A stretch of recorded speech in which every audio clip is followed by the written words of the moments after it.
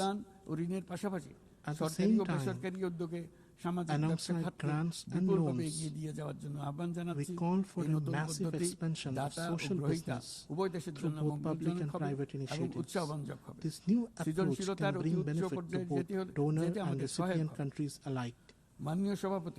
It can inspire, it can encourage, and it can take human creativity to new heights. Madam President, we acknowledge the contribution of UN to Bangladesh's progress and development. We reaffirm our full confidence in its three pillars: peace and security, development, and human rights. At the beginning of my statement, I said that over the past 8 decades, the UN has shown time and again that multilateral diplomacy helps humanity live together in greater harmony. Yet, on its 80th anniversary, we must acknowledge that multilateral diplomacy is under strain. The tensions of unequal bilateral relations have once again proved that multilateralism remains our last and best resort. To keep the UN the custodian of multilateralism alive and vibrant, we call for full transparency and sincere dialogue among member states. The United Nations must continue to evolve and adapt if it is to meet today's challenges and fulfill our collective aspiration for multilateralism. In this spirit, we welcome the Secretary General's UN 80 initiative, but we must also insist reform must not weaken multilateralism or silence the voices of developing countries. Reform must have one goal only: to bring about real and positive change on the ground. Madam President, last year, our people proved that injustice in this world is not eternal. They proved that change is not only possible, it is inevitable. We must remember that the challenges ahead cannot be made by any single country alone. And we must also remember that in today's world, where one nation falls into crisis, when crisis erupts in one corner of the globe, the security of the whole world is put at risk. We must move forward with the dream of building a world of 3 zeros. Our young generation will grow as the soldiers of that dream. Before them will stand 3 goals: zero carbon, zero wealth concentration, and zero unemployment. On this foundation, they will build their world. Let the dream of a 3-0 world be the dream of all nations united in this assembly. With this hope, I conclude my statement. I thank you all.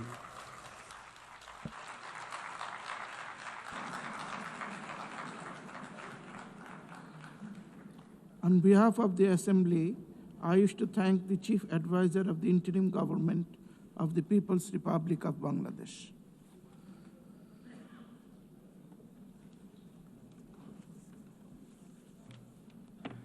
The Assembly will now hear an address by His Excellency Robert F. Blair, Prime Minister of Republic of Malta. I request protocol to please escort His Excellency and invite him to address the Assembly.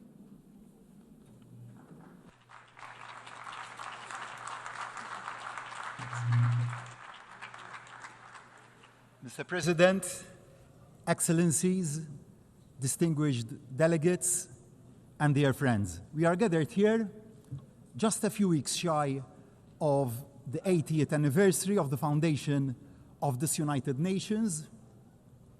Unfortunately, even a glance at the global headlines is enough to produce the depressing thought that perhaps it should be less of a birthday party and more of a wake-up call. But firstly and firmly, I want to reject the idea that the need for the United Nations is any less imperative today than it was 8 decades ago. Then, as now, you could be forgiven for losing hope. In 1945, at the end of that global conflict, the world seemed to be in ruins. Thankfully, in 2025, our world isn't in ruins, but too much of it is in flames. 80 years ago, the leaders owed it to the millions who had lost their lives over 6 years of slaughter to never lose hope. So do we, as leaders of today, owe it to every citizen that we serve to similarly never lose hope, to never lose sight of the founding principles that brought the countries of the world together, to never allow that which divides us to obscure the much greater values that unite us, to never give in to pessimism or cynicism about what the future can hold. Now, don't misunderstand me. I am not blind to the magnitude of the challenges that our world faces. I know that fine words here in New York won't, by themselves, end conflict, hunger, or deaths by malnutrition. But I remain convinced that the resolution we show and the resolutions we pass here can make a real and tangible difference on the ground. We must never lose sight of the power of collective will and that of collective action. Because while the 8 decades of the United Nations have seen far too much conflict and suffering, they have also seen human progress on a scale even the most optimistic of the founding fathers, who dared to dream that working together could work to transform the lives of ordinary people, would never have imagined themselves. Let me cite just one example. In 1945, global life expectancy, war aside, was in the mid-40s. Children born this year, in 2025, can expect to live in their mid-70s. Now, that didn't happen by luck or by accident. It happened by will and resolve. It happened by effort. And it happened also because of the positive work being conducted by the agencies of this United Nations. And it is not just in terms of life chances that the United Nations has had a positive, transformative impact. The values inscribed in the founding charter had a profound effect on the journey to self-determination of so many nations, like my own, Malta. In 1945, Malta was still a colony, a British military and naval base. In 2025, Malta is a proud republic since 1974 and independent since 1964, playing its part at the pivotal crossroads of 2 continents.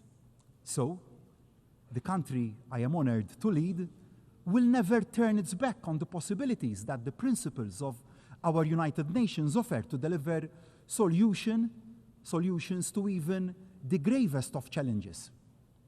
Perhaps the gravest of those challenges that the world faces is division.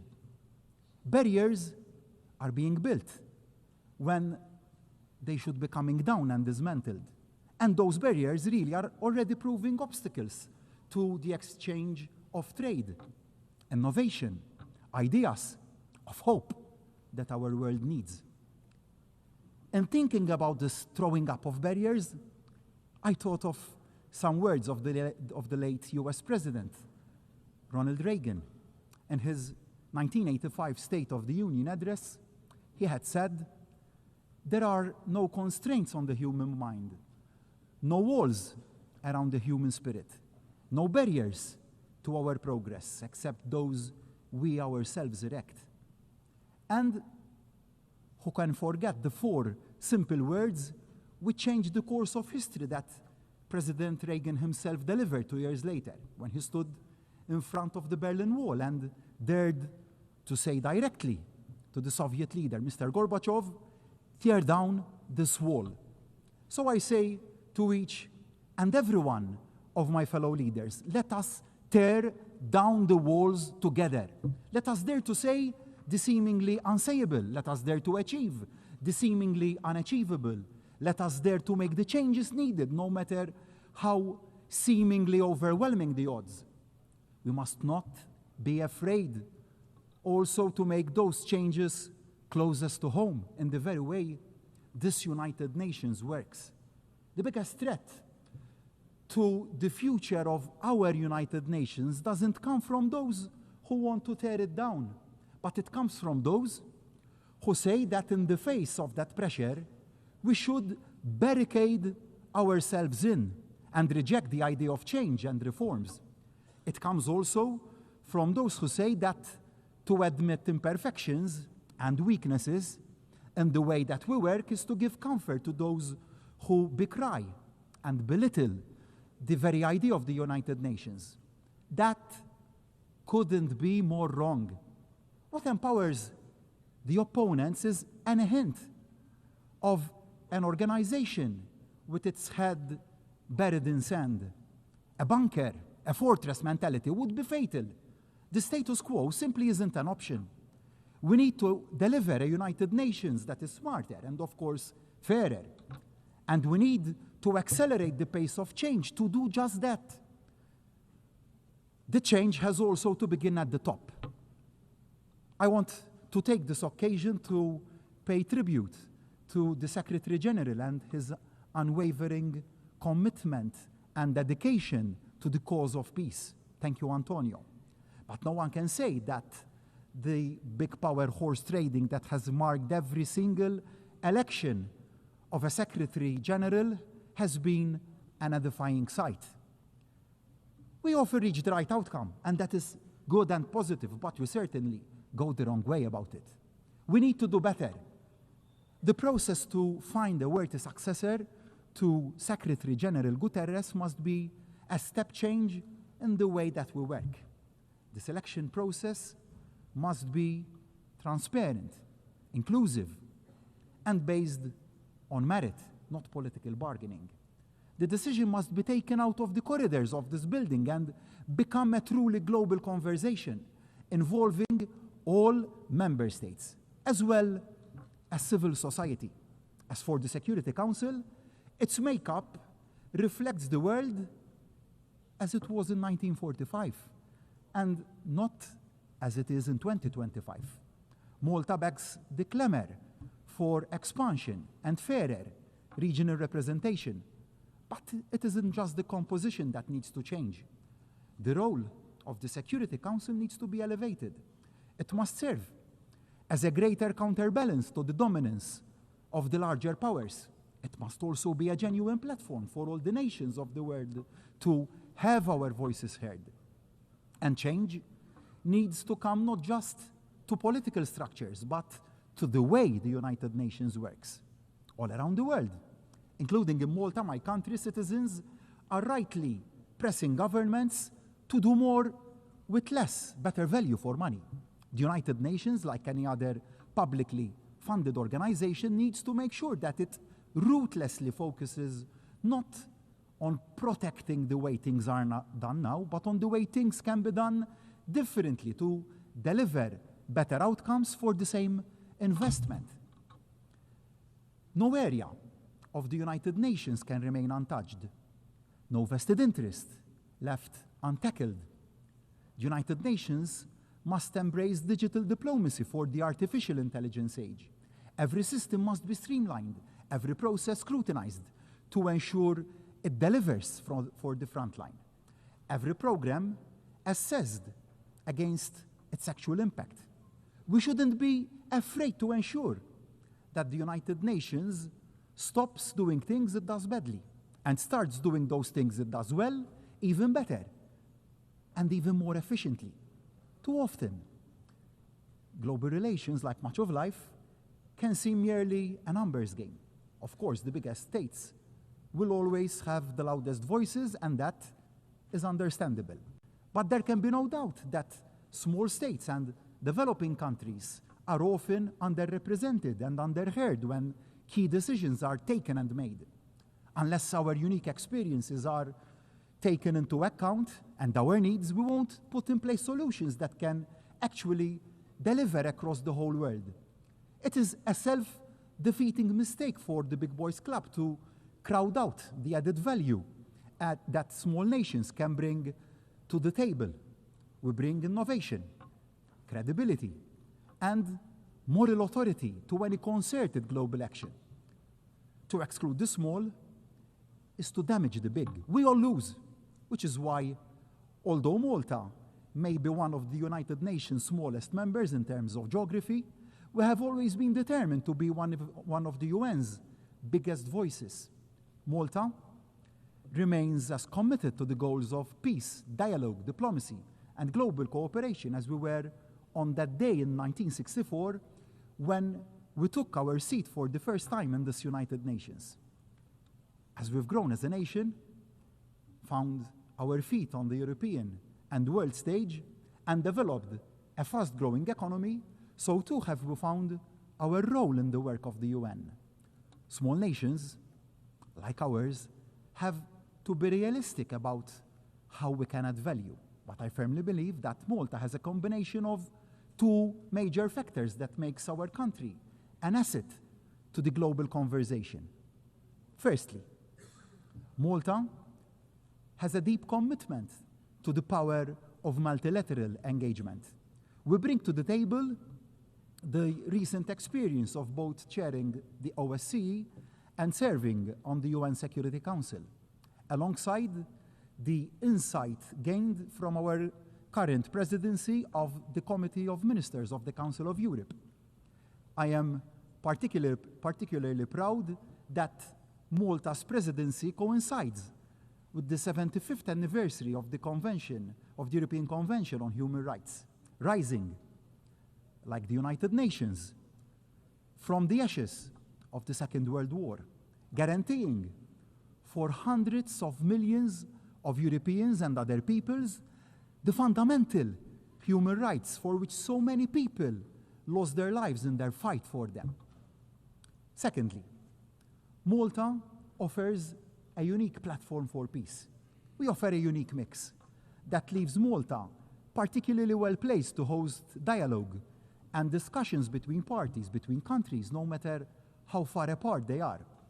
Our geography at the crossroads of two continents, our neutrality enshrined in our constitution, our diplomatic tradition as a respected and knowledgeable fair broker.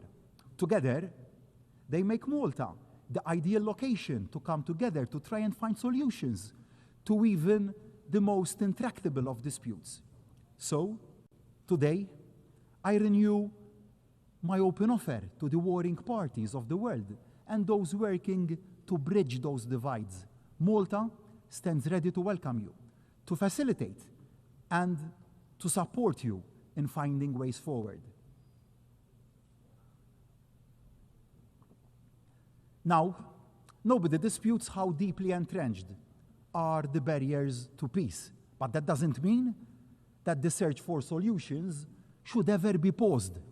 Thinking back and going back to President Reagan when he dared to call for the walls, physical and political, that were dividing Europe to be torn down, many had dismissed it as an impossible dream, unrealistic, never going to happen. But it did. the seemingly intractable Cold War came to an end. As global leaders, we must equally never give up, never say peace can't be achieved, never give in to defeatism, even the most outwardly unresolvable of conflicts.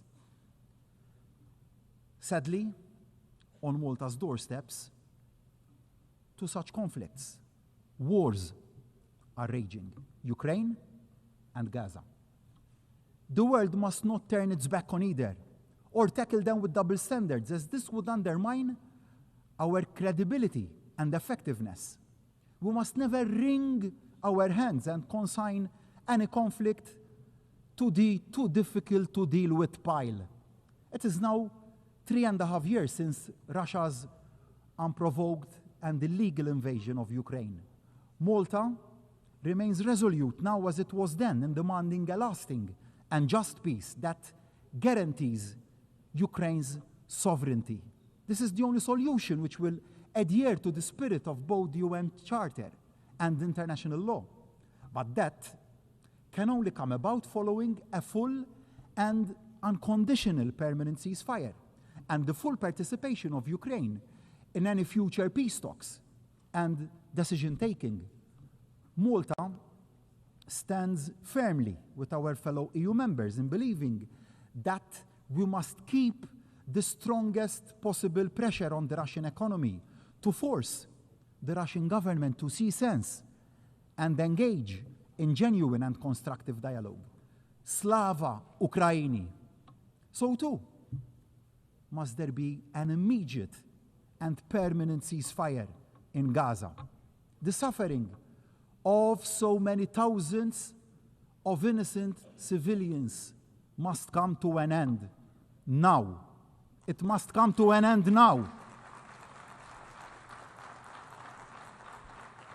Yes, the remaining hostages must be released immediately by Hamas.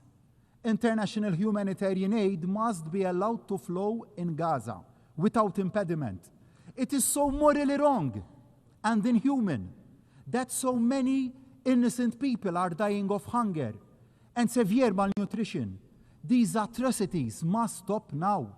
We cannot allow the further killing of thousands of innocent people, babies, children, youth, the elderly, and the frail to continue and turn our heads the other way because of improper considerations. We cannot remain silent. Decisive and effective action needs to be taken without any further delay. I cannot bear to see anymore the physical and psychological pain and suffering in the eyes of the young children we bring over to Malta from Gaza to give them a better future. Children, young children with mutilated bodies who are supposed to be celebrating the innocence of their youth and the best period of their lives. The parents who have lost their young children.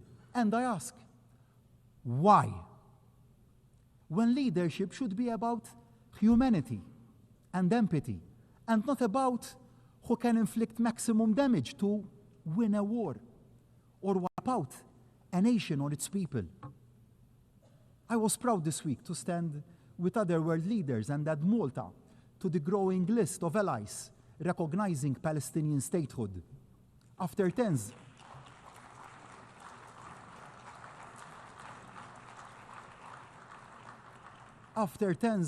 of years of discussion in Malta, we took decisive action and did the right thing to do.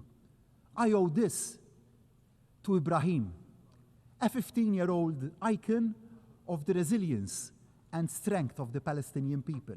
Ibrahim is now receiving the best medical care and prosthetics in Malta after having both his legs blown off and severely injured by a missile fired from a drone in Gaza. His friends were killed in the same accident. These are the daily realities in Gaza, and we have to stand up and be counted.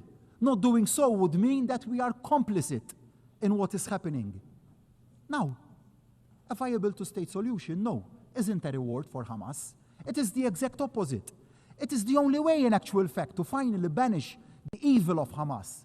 It is the only solution that can deliver the sustainable and peaceful future that both peoples wish for and deserve. Of course, the road to a fair two-state solution is a long one, fraught with difficulties. But just because something is hard doesn't mean it is impossible. The world owes to Israelis and Palestinians alike to pursue this path to peace. Indeed, the world faces a stark choice. In too many areas of life, too many barriers are being erected.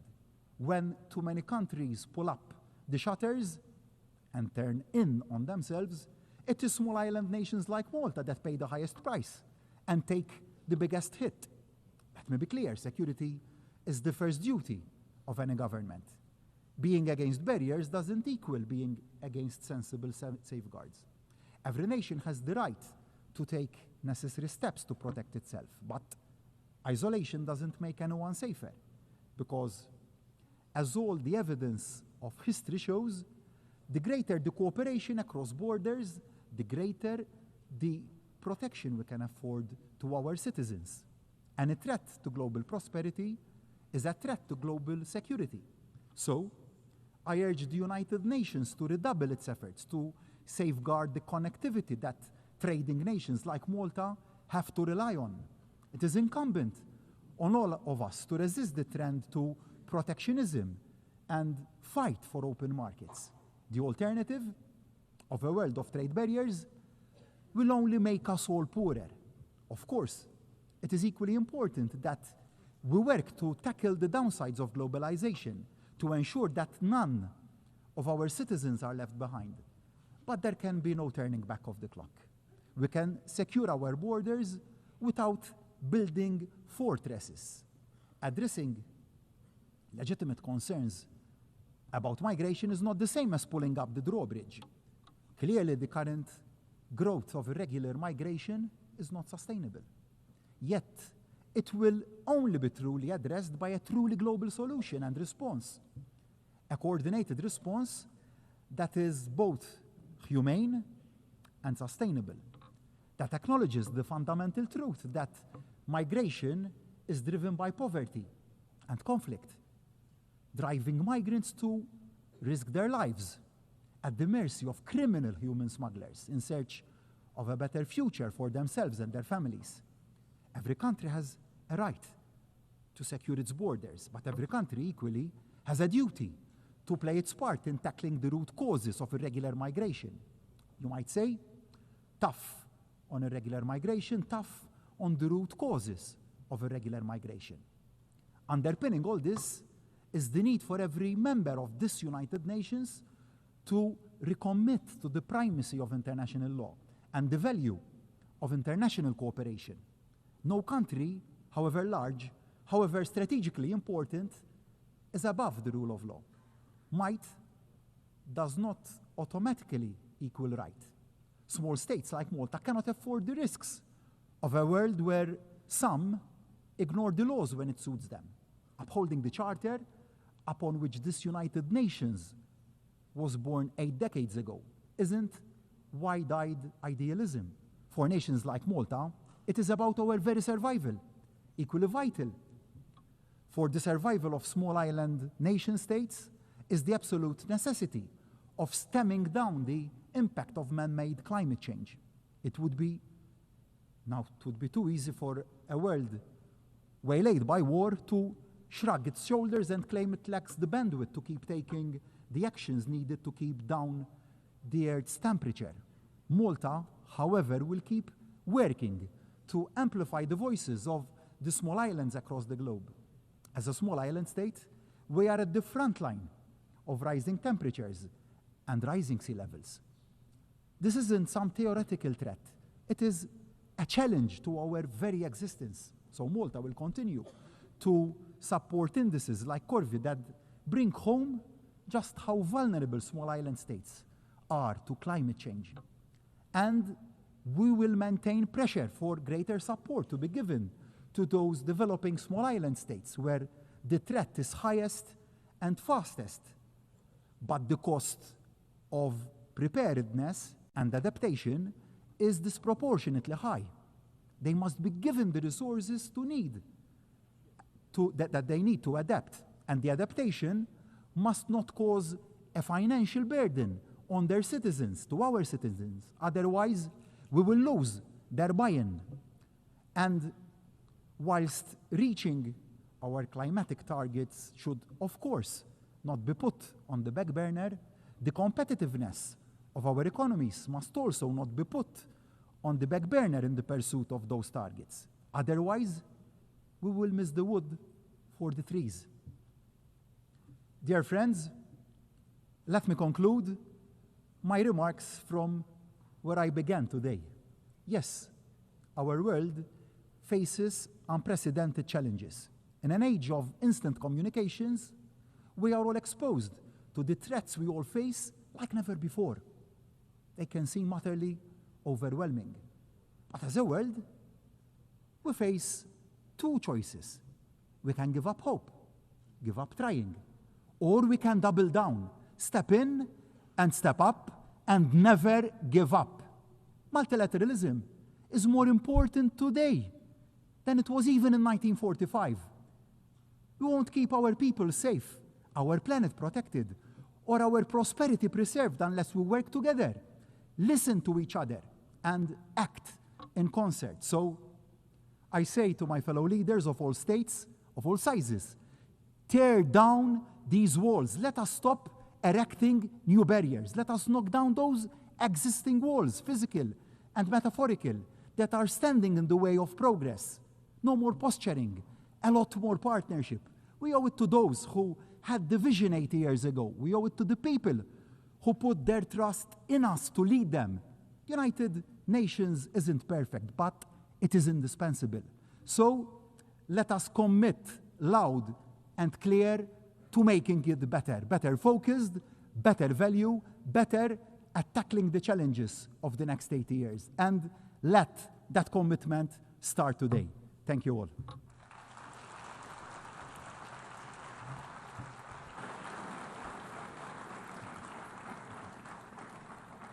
On behalf of the Assembly, I wish to thank the Prime Minister of the Republic of Malta.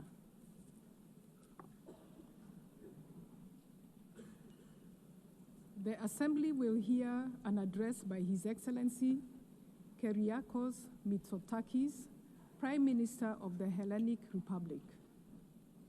I request protocol to escort His Excellency and invite him to address the Assembly.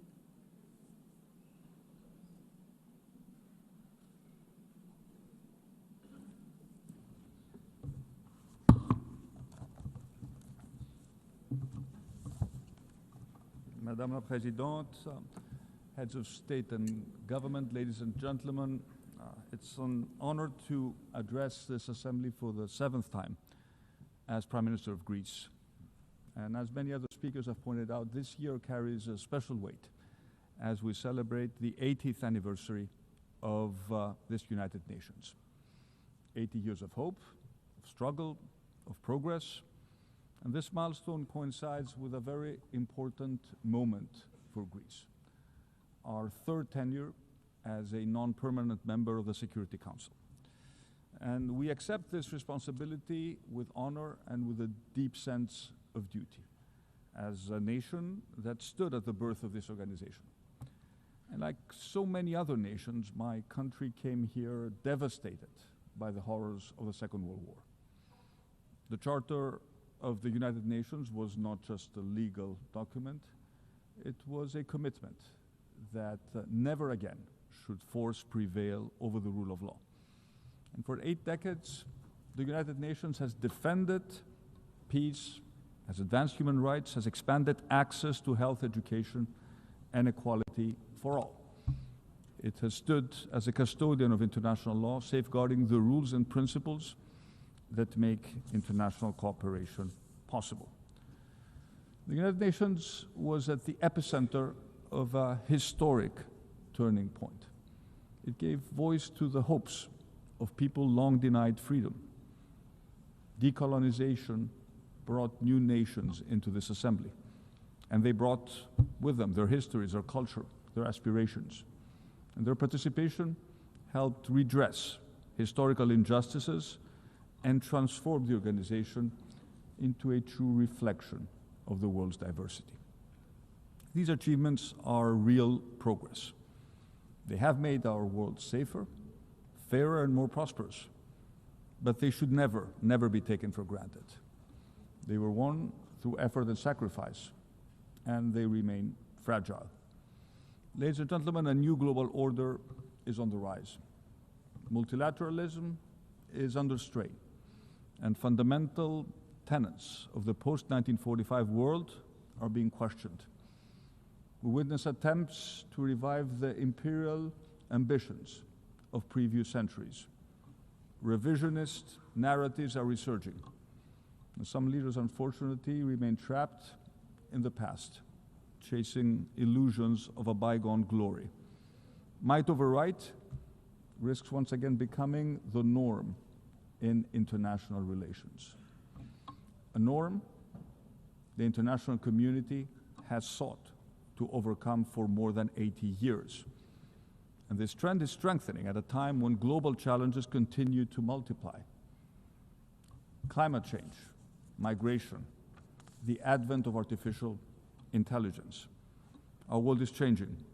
We must meet this change with courage and responsibility, but never, never at the expense of the principles that form the very fabric of the international community represented in this assembly. Most important of them being respect for territorial integrity and the peaceful resolution of disputes. Being situated at the crossroads of three continents, Greece is a pillar of stability and a reliable partner in a turbulent region. We uphold the principles of international law. We seek dialogue and peaceful coexistence with our neighbors. Some claim that these principles are irrelevant in today's world. We believe the opposite. They are the source of strength, the only path to lasting peace. And we are certainly not naive. We remain fully aware of the threats and the risks of instability in our wider neighborhood. This is why we're strengthening our economy, enhancing our deterrence capabilities, and deepening our alliances, so that we stand ready to defend and uphold our values. For us, this is not just words. Greece is already allocating more than 3% of its GDP to defense, and we're ready to do more. Security is the very foundation of prosperity. After all, our paramount obligation as leaders is to keep our people safe. And we do this not in isolation. We are firmly anchored in the European Union, the most successful multilateral project of our age. It's born from the ashes of the Second World War. The European Union has secured peace and prosperity in Europe for generations. But today we must go further. And in the European Union, we are determined to take on a stronger role in our own defense. With war returning to our continent, I'm afraid there is simply no other option. Greece has long and consistently advocated for strengthening the European Union's strategic autonomy. We firmly believe that the time has come for joint European borrowing to finance critical European defense projects, such as missile and drone defense. And beyond that, it is imperative that we make Article 42, paragraph 7, which enshrines into European law the mutual assistance clause, truly operational. One of the founders of the European Union, Jean Monnet, famously once said that Europe was forged in crisis and will be the sum of the solutions adopted for those crises. He was right. What started as a project of economic cooperation needs to evolve into a union that safeguards our citizens' security and safety. Ladies and gentlemen, today we're witnessing the highest number of armed conflicts since the end of the Second World War. These are conflicts that claim tens of thousands of lives each year, conflicts that leave behind mass destruction, shattered societies, and conflicts that have displaced millions. And the prospects, if we fail to act, are even grimmer. a future of escalating violence and deepening instability. And nowhere is this urgency more evident than in Gaza. Greece has, from the very first day after the heinous attacks of October 7th, 2023, advocated for Israel's right to defend itself against a terrorist organization that rejects Israel's right to exist. We have called for the immediate release of all hostages and a comprehensive ceasefire. But we have, at the same time, made it very clear that no military targets, no matter how valuable they are, can justify the death of thousands of children, the forced displacement of over 1 million Palestinians within the Gaza Strip, and the humanitarian suffering of the Palestinian people. Greece maintains a strategic partnership with Israel, but this does not prevent us from speaking openly and frankly. The continuation of this course of action will ultimately harm Israel's own interests, leading to an erosion of international support. And I tell my Israeli friends that they risk alienating all the remaining allies if they persist on a path that is shattering the potential of a two-state solution. Greece will continue to advocate for a two-state solution which envisions the creation of a sovereign, democratic, and viable state of Palestine, building its future in peace and security alongside the state of Israel. But we should be lucid about the roadmap towards achieving this elusive goal. Israel's action in the West Bank risks creating irreversible situations on the ground. And at present, the most necessary is to stop the unnecessary killing and ensure a large-scale and sustainable delivery of humanitarian aid to Gaza. Greece remains committed to working with all our partners towards a roadmap that will achieve that goal, and that will revive the peace process, that will offer hope to a region which has suffered so much. Ladies and gentlemen, the war in Ukraine is already in its 4th year. Ukraine's courageous resistance to Russia's aggression stands as a testimony of unparalleled bravery and remarkable resilience. The war in Ukraine is not just another regional European conflict. It's a fight for freedom, for democracy, for dignity itself. It's, above all, a defense of the rules-based global international order. We stand firmly and unconditionally with Ukraine in this struggle, and we will continue our unwavering support to the Ukrainian people who have the right to live in peace, in security, and freely determine their own future. And we appreciate President Trump's effort to reach peace, and we reiterate that a genuine peace process cannot begin without an immediate ceasefire. Let us be even clearer, there can be no peace formula without Ukraine at the table, and there can be no acceptance under any circumstances of borders redrawn by force. Gaza and Ukraine have monopolized the interests of this assembly, but another humanitarian catastrophe is unfolding, and unfortunately, it does not receive the attention it deserves. And I'm referring to Sudan. 2.5 years into a devastating war, civilians are paying the highest price. Millions are left without safety, dignity, or protection. And the figures are horrifying. Almost 12 million people have been forced from their homes, creating the world's largest displacement crisis. More than 30 million could require humanitarian aid. Famine is spreading. And civilians must be protected. Humanitarian aid must flow freely and without obstruction, and those responsible for atrocities and war crimes must be held into account. There's only one path forward: silence the guns and renew a coordinated political process. The world must not forget the people of Sudan. We owe them nothing less than peace and the chance of a future built on hope, not despair. And as Europeans, it is also in our interest to take an active role in resolving the Sudan crisis.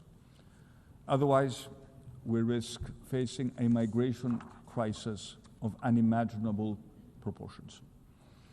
Ladies and gentlemen, the Eastern Mediterranean is an area of strategic importance. It's Europe's southeastern frontier, a vital crossroads of trade and energy routes. Greece, at the heart of this region, holds a key geostrategic position. And we aspire to become an energy security provider, linking Europe with North Africa and the Middle East. And by exercising our sovereign rights, always in full respect with international law, we are strengthening our footprint and shaping developments in the area. Connectivity projects, such as the Great Sea Interconnector and the Greki project that links Greece to Egypt, are projects of mutual benefit, advancing stability and ensuring that our electricity grids are better connected. They will diversify Europe's energy supply, accelerate the green transition, and above all, bring our region closer. Renewables are the future, and in Greece we have already made significant strides in this field. But we also remain pragmatic. Fossil fuels will continue to play a role in an energy mix, with natural gas serving as a bridge in this transition. And that is why we're investing in infrastructure that will make Greece an LNG hub, and at the same time, together with our American partners, we're advancing the exploration and potential exploitation of our offshore gas reserves, a resource of strategic value, not just for Greece, but also for Europe. Yet the Eastern Mediterranean also faces profound challenges: climate change, migration, persistent conflict. The only way to meet them is through cooperation built on leadership, political will, but also a shared sense of responsibility. In all our relations with our neighbors, Greece is guided by a single unwavering compass: respect for international law. This is a cornerstone of our foreign policy and the basis upon which we seek dialogue and genuine cooperation. Let me begin with our relations with Turkey. Greece seeks peaceful coexistence with our neighbor. And in recent years, yes, we have succeeded in maintaining low tensions. And this is a positive development that we should not underestimate. However, the calm seas we have witnessed over the past 2 years must not be fleeting. They must allow us to build trust, find common ground, and pursue solutions in the interests of both our people. The way forward lies in dialogue, in respect for international law, and in the vision of a region defined not by rivalry, but by shared prosperity. And as I've repeatedly stressed from this podium, we are ready to work towards settling the only major outstanding issue between us, the delimitation of the continental shelf and the exclusive economic zone in the Aegean and the Eastern Mediterranean.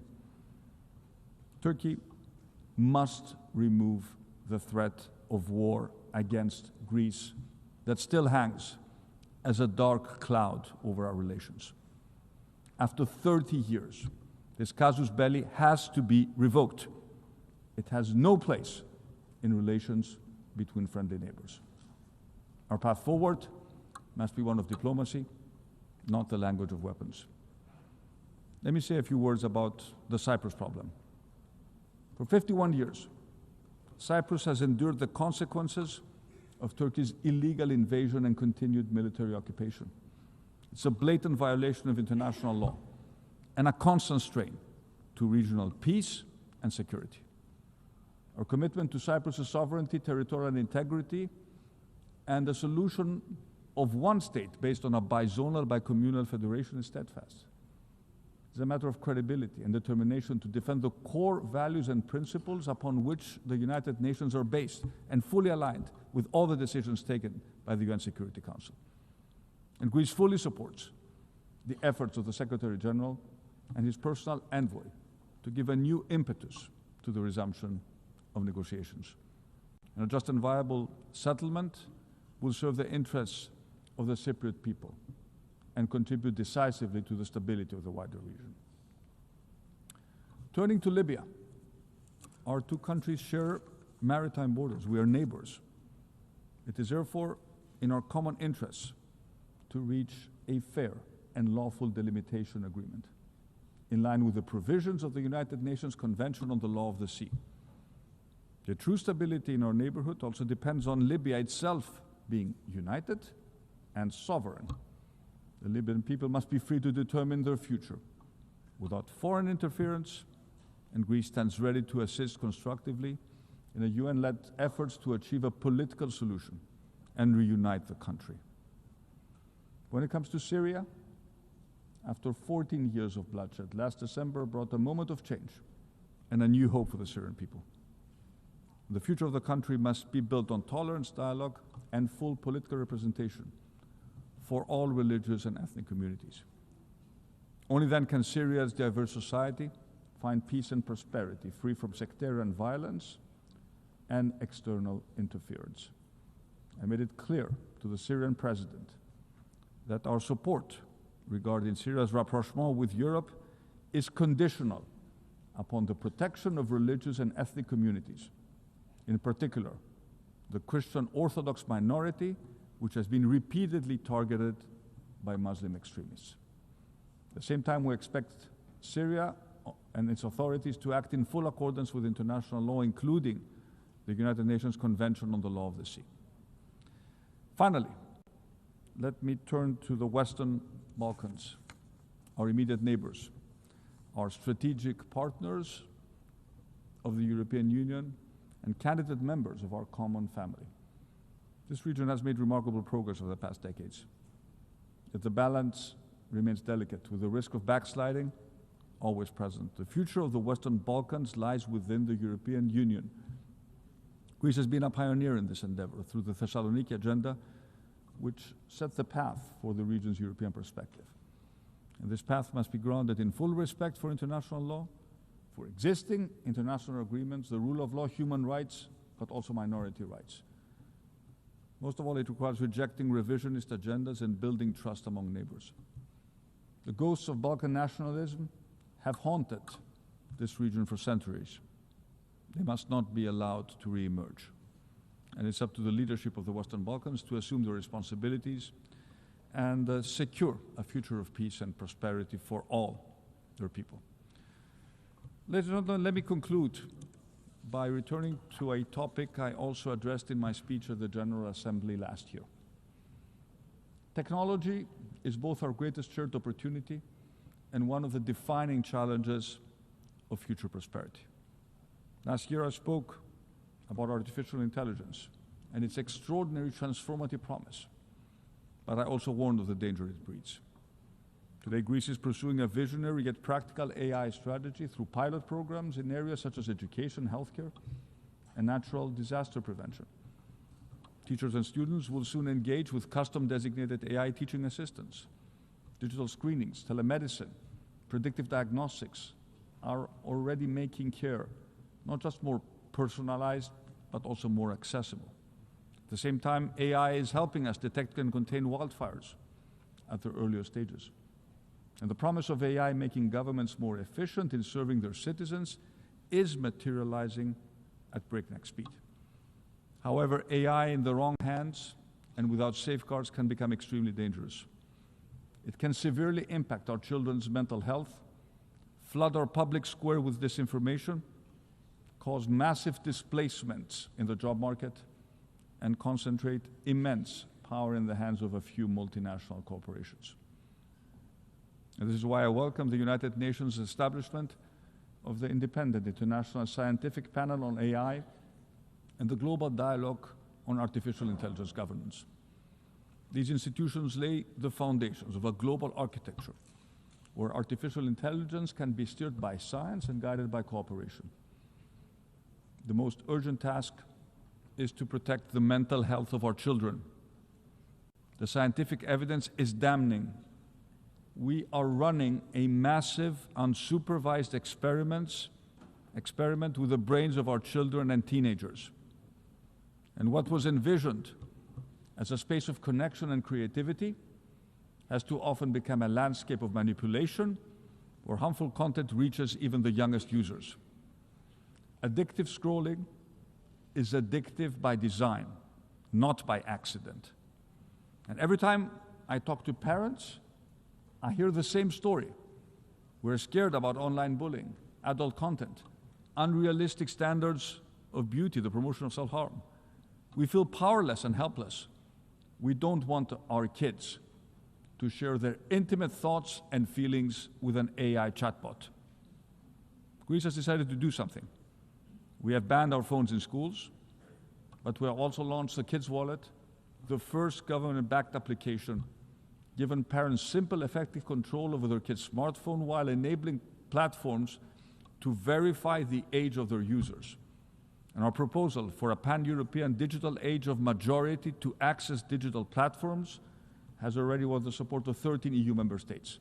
It's examined by the European Commission. But this is not a debate for governments and parents alone. Just as society once set firm rules for smoking, drinking, and wearing a seatbelt, we must now confront today's challenge with equal clarity. Big platforms can no longer profit at the expense of our children's mental health. A business model built capturing our kids' attention through addictive algorithms that feed them what can justifiably be labeled as digital junk is simply not acceptable. And let me repeat what I said last year.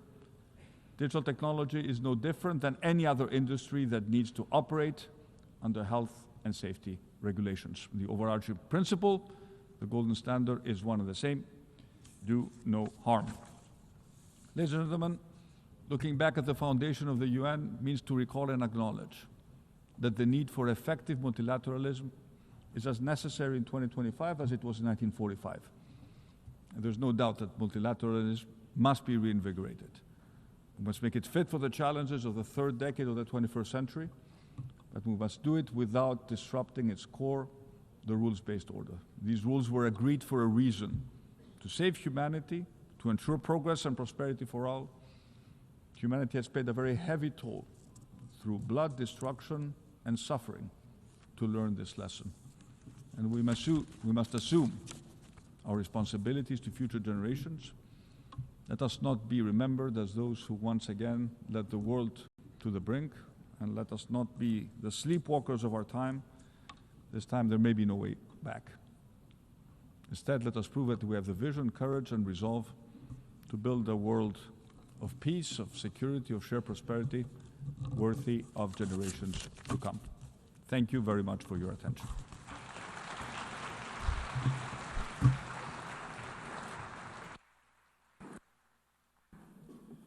On behalf of the Assembly, I wish to thank the Prime Minister of the Hellenic Republic.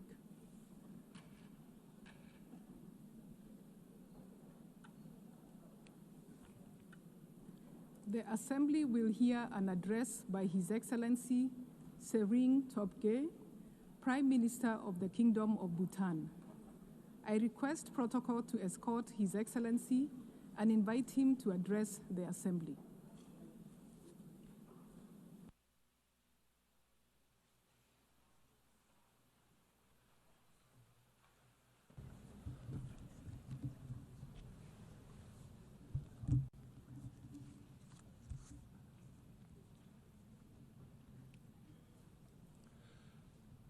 Kuzuzangpo.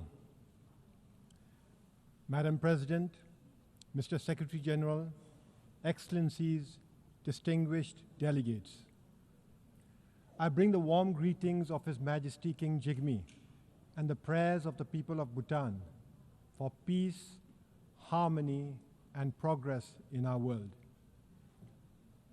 Excellencies, 80 years ago, from the devastation of the Second World War, the founders of the United Nations dared to imagine a world at peace. They chose cooperation over conflict, dialogue over division, and hope over despair. They built an institution to protect humanity from its worst instincts and higher risks. Today, our challenge is different, but no less urgent. A planet in a climate crisis, persistent poverty, and conflicts that shatter lives and erode trust among our nations. The Secretary General's UN 80 initiative calls on us to respond with renewed purpose to strengthen the UN's capacity to act decisively on peace, sustainable development, and climate action. Renewed purpose to restore its moral authority. Renewed purpose to make it fit for the purpose of our collective future. Bhutan believes in a United Nations that is representative, responsive, and effective. We seek a multilateralism that delivers results, not just resolutions. That is why Bhutan supports reform of the United Nations, including reform of the Security Council, expanding both permanent and non-permanent membership. A reformed Security Council must include deserving nations such as India and Japan, alongside other capable and leading countries to reflect today's complex realities. As we look toward the UN at 100, let us commit to a world where peace is the norm, where climate is stable, and where every child, no matter where they are born, has the opportunity to grow as productive members of our global community. Bhutan will be an active partner on this journey. We will speak for the poor and vulnerable. We will champion sustainability and climate action. We will promote gross national happiness as an alternate measure of success to the conventional gross domestic product. Excellencies, reform of the United Nations must serve a purpose beyond itself. It must equip the United Nations to confront the defining challenge of our times, the climate crisis. In Bhutan, we have endeavored to protect our forests, keep our rivers pristine, and we take pride in being carbon negative. Each year, we sequester over 5 times more carbon than we emit, a contribution far exceeding our size and resources. Yet, we are already confronting the harsh realities of climate change. Our mountains are warming at nearly twice the global average. Centuries-old glaciers are shrinking at alarming rates. Rivers that once flowed steadily now swell unpredictably into destructive floods during the summer and often dry up in the winter. This is not a distant threat. It is here. It is now. And it demands immediate, urgent action. Every country must strive to reduce emissions and aim for carbon neutrality. This we know, yet global efforts remain far behind what the science demands. As of today, only 4 countries, Bhutan, Panama, Suriname, and Madagascar, just 4 countries are carbon neutral. At COP29 last year, our countries came together. The 4 countries came together to launch the G0 Forum, a coalition of carbon neutral nations committed to accelerating climate ambition. Our message is clear. Net zero cannot be the finish line. It must be the starting point. Every nation must work urgently to slash emissions and achieve carbon neutrality. On our part, we will share best practices from forest conservation to sustainable agriculture. We will share technologies from renewable energy systems to low-emission transport. We will champion nature-based solutions because forests and wetlands are not just landscapes. They are like vital organs, the lungs, the kidneys of our planet. And we will push ambition beyond pledges. We will demand measurable results. We invite all countries and partners to join G0 in this noble effort. The science is unequivocal. The solution exists. The only question is, do we have the will? Excellencies, while reform of the United Nations and urgent climate actions are essential, this alone will not be enough. We must now reimagine the future we want. According to the United Nations, over half of humanity now lives in urban areas. And by 2050, nearly 70%, close to 7 billion people, will call cities home. Cities drive over 80% of global GDP, but they also account for more than 70% of energy-related carbon dioxide emissions. This makes cities both the engines of innovation and the front lines of our greatest challenges. challenges like unsustainable consumption, environmental degradation, and rising inequality.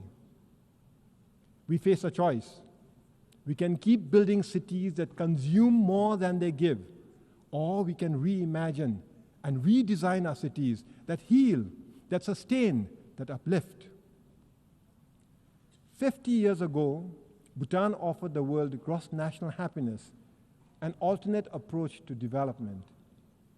Today, under the visionary leadership of His Majesty King Jigme, Bhutan offers the world an alternate approach to urban living, the Gelifu Mindfulness City, a city founded on the values of sustainability, harmony, spirituality, and the ideals of gross national happiness. The Gelifu Mindfulness City is a special administrative region that is already taking shape in Bhutan. With executive and legislative autonomy, as well as an independent judiciary now established, preparatory works are already underway and economic clusters are being advanced. The Gelifu Mindfulness City is not an idea on paper. It is a living project in action. The Gelifu Mindfulness City will not be a city of glass towers and unchecked sprawl. Instead, it will be a place where modernity and tradition meet, where nature is the foundation of urban living. Powered by renewable energy, built with sustainable materials, and designed for low-carbon living, it will offer inclusive housing, green public spaces, and meaningful jobs. For Bhutan, the Mindfulness City is a strategic step towards taking gross national happiness to the next level, a step towards advancing prosperity, and a step towards fostering deeper global engagement without losing our identity or our bond with nature. But the Gelifu Mindfulness City is not just Bhutan's project. It could serve as a forerunner in rethinking urbanization, a model city built on the values of mindfulness, sustainability, and shared harmony. I extend a warm invitation to all of you to join us in this exciting journey. A journey to bring a royal vision to life. A vision of how cities and urban living can heal, can inspire, and can sustain both humankind and nature. Excellencies, the founders of the United Nations gave us more than an institution. They gave us an inheritance of hope and the solemn responsibility to carry that hope forward. In this spirit, and mindful of the troubled times we live in, I have the pleasure of announcing that Bhutan will host the Global Peace Prayer Festival later this year. From the 4th to the 17th of November this year, the Global Peace Prayer Festival will unite spiritual masters, scholars, and practitioners from across the world and across traditions in a common aspiration for peace, healing, and harmony. Through the recitation of the Melam Chemo, or Global Peace Prayers, the sacred Bhadaguru Mantra, the Kala Chakra Empowerment, and the powerful Jabji Gap ritual, Bhutan seeks to offer not only a spiritual event, but also a diplomatic and cultural contribution to world peace. For Bhutan, it is both a privilege and a prayer that in these turbulent times, the voice of a small Himalayan nation can help nurture the great cause of peace for all humanity. We extend a warm welcome to all who wish to join the Global Peace Prayer Festival. Excellencies, this is our moment. Let ours be the generation that reforms the United Nations, the generation that confronts the climate crisis with urgency and unity, the generation that makes peace not merely the absence of war, but the presence of justice, opportunity, and dignity for all.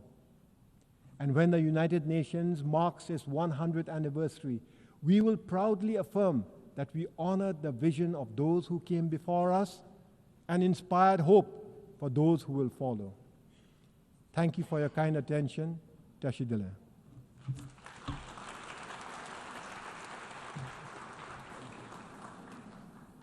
On behalf of the Assembly, I wish to thank the Prime Minister of the Kingdom of Bhutan.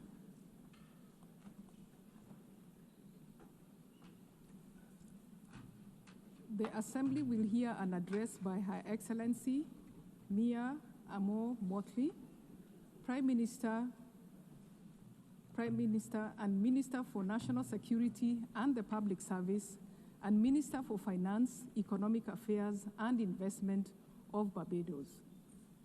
I request protocol to escort Her Excellency and invite her to address the Assembly.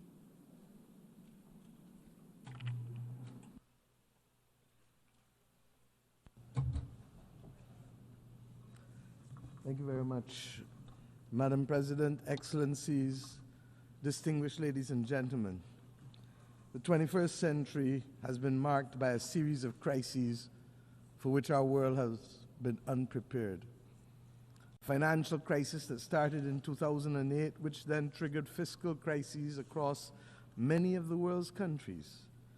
And if that was not enough, a social crisis characterized by rising inequality with the consequences thereto, be it substance abuse, mental health challenges, homelessness, or human trafficking.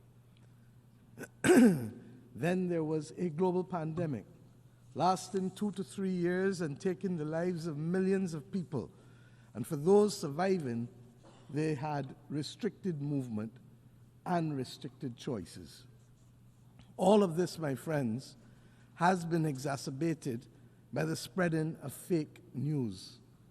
This distorts reality and threatens the stability of our societies, creating a platform for hate to thrive and prejudice to rise. But deeper than all of these crises is a bigger, more insidious crisis that is undermining our domestic and global institutions that have promoted order, peace, and prosperity. It is, my friends, the crisis of truth. Excellencies, when we lose shared truth, our communities, our countries, our global society loses their center of gravity. At first, the damage may seem quiet. Words bend and facts drift in the service of political point scoring. But slowly, over time, we descend into political tribalism. We develop alternative realities and we are unable to understand each other and communicate with each other because we lack a center. Then we grow suspicious of each other. In the absence of truth, trust deteriorates. And we see it all around us, in global forums, and indeed on the blocks and in the communities in our own countries. Trust between neighbors, trust between the governed and the governing, trust in our instructions, trust in our social order, trust in our health systems, trust in our global rules, governance structures. It all seems, in the words of Chinua Achebe, to be falling apart. When we lack truth and we lack trust, law becomes theater, news becomes spectacle, and science becomes just another opinion. As I've had cause to say in this great hall on a few times, our world today worryingly resembles the world of 100 years ago.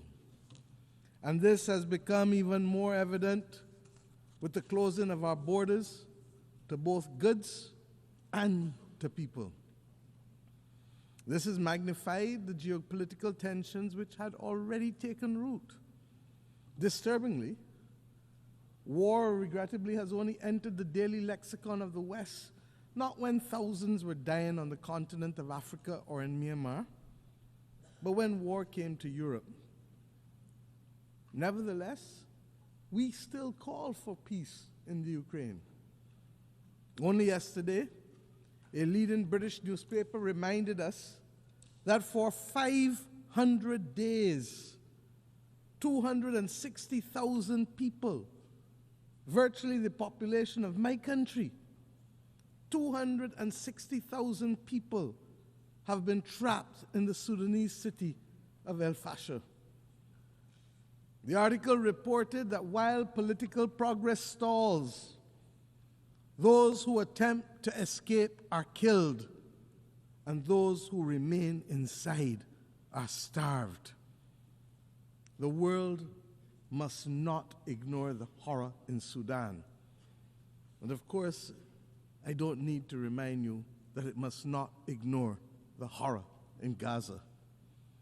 The genocidal destruction taking place in both places must now have our full attention. And as it relates to Gaza, yes, there must be a release of the hostages taken on October 7th. But we have now gone to a point where all of our human sensibilities are offended by the continuous and disproportionate attacks on the Palestinian people and the failure to allow access by the international community to the survivors for the provision of humanitarian aid. The survivors are entitled, my friends, to use the words of Bob Marley.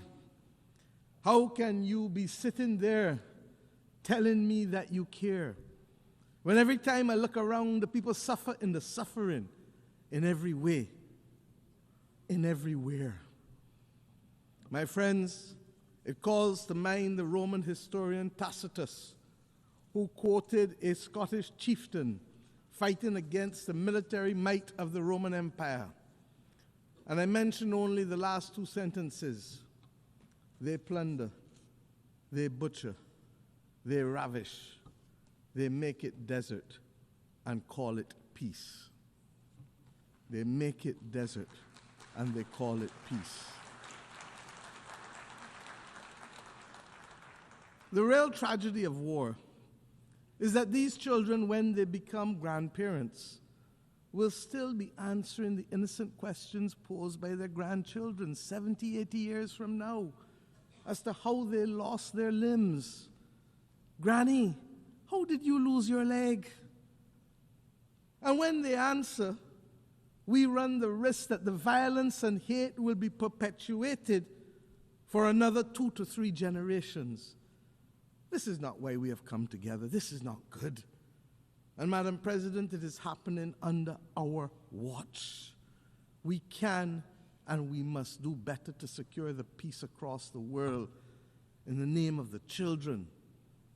And let me say that at the very least, the international community must immediately find the funding to support the children of Gaza and the children of Sudan for the next 3 months. UNICEF has said that in Gaza it is $66 million that is needed for the next 3 months. And in Sudan it is $200 million. The money is mostly nutrition related, to reverse or to mitigate famine for children, and to provide water and sanitation and health interventions. And we should note that there have been multiple disease outbreaks, including cholera. So, Madam President, to be very clear as I move on, a lasting peace can never be achieved through violence, not continued bombing. It can only be achieved through justice as our guide and dialogue, talking. And lest we forget, where others are seeking to build the peace and to preserve humanity in Gaza, as we saw, the international community must not condone the bombing of those states who look to facilitate peace. It is a red line that we must never cross. Madam President, I say simply again, another year, the world needs a reset. We must find first and foremost whether we still agree on the same values that inform our charter. As simple as this seems, this is necessary in any reset, for values we all know have changed over the last 80 years, and we cannot assume that it is business as usual. And if it is not available to all of us to agree to those values, then we must at least know who does and who doesn't. In our addition in addition to our inability to bring about peace in multiple conflicts, there really still are a number of issues that threaten our way of life and the stability of our planet beyond war. The climate crisis, food insecurity, water scarcity, mass flow of refugees and displaced persons, poverty and increasing inequality within and between societies. It has become so insidious that people don't even talk about it sufficiently. And of course, the failing spectacle of the SDGs for too many of our countries and people across the world. And of course, unregulated AI, which, while it has tremendous promise, poses unregulated significant risk. Many of our people ask every day, why has the United Nations not done better recently? The simple truth, my friends, is that countries have lacked the political will to live by the Charter and to do what is right for humanity. Countries of different sizes, capacities, and cultures can only survive in this world in which we live if we maintain a rules-based system. It is no different to what we have to do in our own countries to maintain and protect the vulnerable and the weak. In fact, it's no different than what has to be done in a child's playground. The rules-based system is what protects us from bullying and from rogue behavior. Our charter was designed to promote compassion, equality, fairness. And this is why it is imperative that we maintain a rules-based system. I speak as a leader of a small country. Our future is placed at risk unless we preserve this rules-based system. The law of the jungle does not guarantee any of us a future on a livable, or indeed doesn't guarantee us a livable planet. We have simply to step up to the plate. And unlike the West Indian Federation, when one country left and the maths of the day was 1 from 10 leaves 0, we must remember that if there are those who don't want to be inside at the dance, that 1 or 2 or 3 from 193 does not leave 0. Does not leave 0. Those of us who remain can continue to pursue our vital interests. And we don't criticize countries for making sovereign decisions because that's what governments were elected to do. If that's not what they want, that's not what they want. But let us get on with the business and protect our vital interests of preserving a rules-based system, to strengthen us, to build peace, to allow us to better face challenges from climate to pandemics to unregulated AI, and generally to build a better life for our people. There is no doubt that there is a case for efficiency gains to be made in this United Nations institutional framework. We know that. But once we finish the efficiency gains, member states who want or need a rules-based order must put their money where their mouth is. If we are to be protected by a rules-based system, then we must step up to the plate and provide the funds to bridge the gap, to deliver the results that we desire. We must move from short pants to long pants and understand that we can no longer complain about the absence or behavior of a country and not ourselves be prepared to make wrong things right. It is as simple as that. And believe me, the arithmetic is not bad. It is within each of our reach to reach there, to do it. And let us remember the Aristotelian principle: equality among equals, proportionality among unequals. My friends, and while we contemplate the multiple crises, let us also not despair, because there are some things that have worked for the benefit of our people in the last few years. We now have, globally, a historic pandemic agreement that was adopted to make the world equitable, more equitable, and safer from future pandemics. A full appreciation of this will only come when the next pandemic hits us. We have agreed to the Seville Commitment on Finance, which seeks to fulfill the promise of the SDGs, and which, even though the funding has not been fully identified, has mainstreamed a number of financing concepts that were simply not taken into account a decade ago. Debt swaps, natural disaster clauses, or what they call climate resilient debt clauses. These are the things that we advocated in the Bridgetown Initiative. We have committed, also as a world, last year here, to an ambitious global action plan to combat antimicrobial resistance. And what does that have to do with any of us in here? I've said repeatedly, this is the silent, slow-motion pandemic of the 21st century and threatens to reverse a century of medical progress. And when we know people who die from hospital-aided infections, we understand the importance of the vital steps taken here. Earlier this week, we successfully brought into force the Beyond Boundaries and National Jurisdiction Treaty. As a large ocean state, as Barbados is, I am acutely aware of the critical importance to protect our oceans and its marine biodiversity as part of the ecological balance of the planet.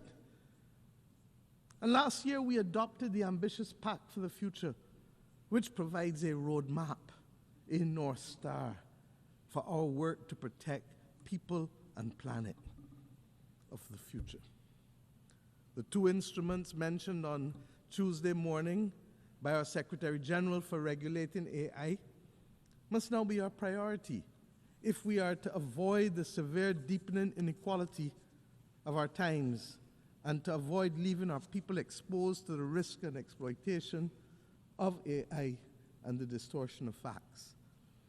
I must tell you that regrettably, I have experienced on a well-known commercial AI platform examples of censorship that seek to deny access to the details of our history in this hemisphere, in terms of the Barbados Slave Code, in terms of the South Carolina Slave Code. So we must be vigilant. Speaking as a small country, therefore, we see no future without a rules-based system. And before I go on, let me recognize the outgoing President of the General Assembly, His Excellency Philemon Yang, for his impactful presidency last year. And let me also congratulate Her Excellency Annalena Baerbock for assuming the presidency, particularly in this year when we celebrate Beijing Plus 30. Barbados looks forward to working with you, ma'am, to execute your vision. The fact that you are only the 5th woman to occupy this post over the last 80 years is a cause both for profound concern, but I say renewed optimism. This is a testament to the very point that I'm seeking to make. The organization is working, even if not at optimal levels, but we still have so much to do. Madam President, on climate finance, climate and finance, I should say, there's a real danger that debates in this great chamber, at the conference of the parties and elsewhere, risk being reduced to mere performative exercises. We have watched the widely celebrated green wave which swept Europe in 2019. We've seen it now recede, and in its backwash, that continent now faces deep division over the scale, scope, and speed of delivery on commitments made to eliminate climate-harming pollution by 2050. We've seen others withdraw from the Paris Agreement. At a time, Madam President, when we should be conducting an audit of the achieved targets and accomplished deliverables, we continue for the most part to receive IOUs and statements of deferred intent, even as we have witnessed this vacillation that I just referred to. We've also seen a rededication to breathing new life into high-carbon and high-polluting forms of energy. And we have witnessed a redoubling of efforts to fund military buildups, even at the expense of financing our way to sustainability and that of a livable planet. Barbados does not treat climate science as a mere conjecture, and neither does the International Court of Justice nor the Inter-American Court of Human Rights. Their advisory opinions have affirmed the legal rights and entitlements of citizens who must on a daily basis confront the impact of the climate crisis. In this regard, we especially welcome the International Court of Justice's ruling to the effect that states have obligations to protect the climate system and other parts of the environment from emissions, and that those obligations can be enforced against other states. Given this new reality as we look ahead, we must seize the opportunity to find common ground, given the diversity of opinions on this question of the climate crisis. I propose that one possible way forward is to focus on emissions rather than focusing on the fossil fuel industry. As I've said before, the fossil fuel industry is not the enemy. It is the emissions. In this regard, we should consider working towards a globally legal binding framework on methane, which could contribute to reversing global temperatures, I'm told by the scientists, by as much as 0.5 degrees, while purchasing time for the fossil fuel industry to scale up to a commercial level the use of decarbonizing technology. This is possible. The Baku to Belém roadmap must also ensure that the necessary resources, $1.3 trillion annually by 2035, are not only committed, but delivered. It is the political will and the ingenuity of countries and financial institutions that will ensure that these sums can be delivered. It must not, and we must not allow that roadmap to suffer the same fate as the Loss and Damage Fund, which, despite its historic establishment, remains grossly undercapitalized, with less than $800 million pledged, and regrettably, only half of those pledges have actually materialized. This ambivalence towards finance and fiscal space, my friends, is what gave birth to the Bridgetown Initiative. Its latest iteration, Bridgetown 3.0, will shortly be reviewed, given the rapidly changing global environment in which we live. We still need to expand liquidity support and to close the financing gap to assist vulnerable countries, especially the V20, many of whom still face the possibility of a debt crisis. They need it to build their resilience and to adapt to the new climate reality. I am conscious of the progress by which multilateral institutions have taken on board some of our arguments in the Bridgetown Initiative, especially as it relates to climate finance and to the issue of vulnerability. I referred earlier to debt swaps and the climate resilient debt clauses. Madam President, all of these goals and many more can be achieved by a fully functional rules-based system, one that is ambitious in its goals, effective in its delivery, and fair in its organization. As UN80 process seeks to enhance the functioning of this organization, we must ensure that we put in place the initiatives that are not the exclusive outgrowth of budget constraints and cross-cutting exercises, but are instead initiatives that are people-focused, delivery-driven, providing the global population with the peace and the security and the quality of life that they deserve and that they are increasingly demanding. To this effect, the Security Council, we know, must be reformed. It must reflect the multipolar world that we now live in, and it must give an opportunity to recognize that there have been substantial geopolitical shifts since 1962 when you had your last reform, 3 years before I was born, and I turn 60 next week. Permanent seats for Africa and a seat that revolves for small island developing states are an essential part of that reform, because we all have perspectives that must be heard. You cannot ask us really to show up for family photos and votes when you need them, and then exclude us from the family's decision-making as if you are the grown-ups and we are the children. We are not minors. We are independent, sovereign states with full capacity, and we insist on being treated as such.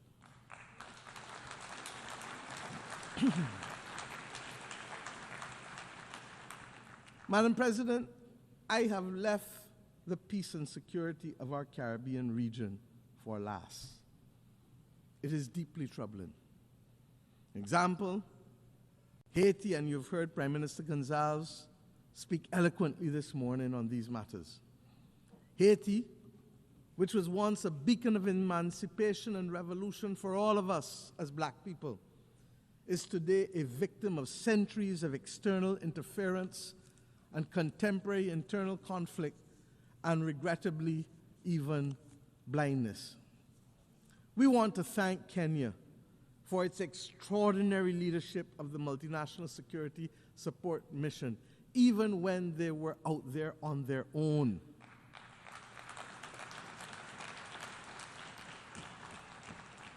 We look forward to the enhanced support of the UN Security Council and the Organization of American States, even as we maintain a strong watching brief for this valued member of our Caribbean community as CARICOM. Haiti requires, I've said it over and over, a long-term support plan that addresses security and development, not one at the expense of the other. With the requisite political will, the UN Security Council and the international development system are well equipped. They have the resources and power to deliver. We also want to urge dialogue with our friends and partners, especially in the United States, on the inescapable issue on the flow of small arms and light weapons, not only to Haiti, but indeed across this entire hemisphere, especially in the Caribbean with small states. Fragile economies in the democracies of the Caribbean community are now being threatened by this incessant flow of illegally obtained weapons and increasingly organized criminal elements which utilize them. But we will use the systems to deal with them collectively and in accordance with due process. We thank Secretary General for his unswerving support with respect to Haiti. Has long been a source of support for many across the globe in times of conflict, health crises, and indeed colonial resistance, particularly in Africa. Cuba has paid, however, a high price for insisting on its right to self-determination. And again, yet again, we must be prepared to engage in dialogue in order to stop the disproportionate suffering and the deprivation that is being inflicted on the Cuban society by what is now globally seen to be an unjust embargo and other unilateral coercive measures. Barbados, my friends, reiterates its call for the end of the embargo and the removal of Cuba from the list of state sponsors of terrorism. This is unjust.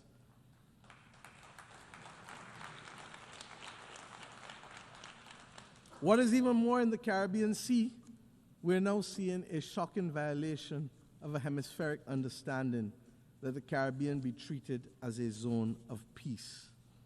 There has been a buildup in military assets in the last few weeks in the Caribbean by both sides, by the United States of America and by Venezuela. We believe that any such buildup could occasion just an accident. And if it does, a simple accident can put the Southern Caribbean at disproportionate risk. I need not tell you, therefore, what a war can do.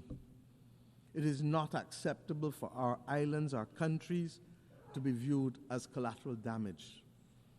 I say simply, for all who can hear and for all who read and can listen, full respect for the territorial integrity of each and every state in the Caribbean must be respected, and that includes all states. Almost all wars end as a result of dialogue. Let us make a greater effort to have the necessary conversations to prevent war. It is too simple. As I close today, I leave you with an image that has stayed with me for the last week of a young Palestinian girl of 6 or 7 years old walking in the midst of the rubble in Gaza. Her eyes were hollow and full of despair. It was clear that she was in great pain, but she carried her sister on her shoulders, both shoulders, clearly recognizing that it was she who would have to carry the burden of taking them to safety. My friends, this is the ultimate picture for me of hope and resilience. Let us be inspired that even in the face of the greatest adversity and challenges that the world faces, that we too can rise. For if a 6-year-old can push past the pain, all the physical and emotional pain, and still find hope that there's a better moment ahead of her, then we as leaders and members of the global community have a duty to summon that spirit. The world needs it now more than ever. It is not beyond us to forge a better world that is fair and just. 80 years ago, it was just a few countries that summoned that will. Today, those of us who were denied the right to be heard then must now be the core responders to this critical clarion call. I leave you inspired by the words of my own anthem as I think about the world. Inspired, I say, upwards and onwards we shall go. Inspired, exulting, free, and greater will our world, grow in strength and unity. If a 6-year-old child can summon the will against all that she faced, then we, with much, much, much more, and with a commitment and an obligation to many, many, many, many more, must summon that will. I thank you.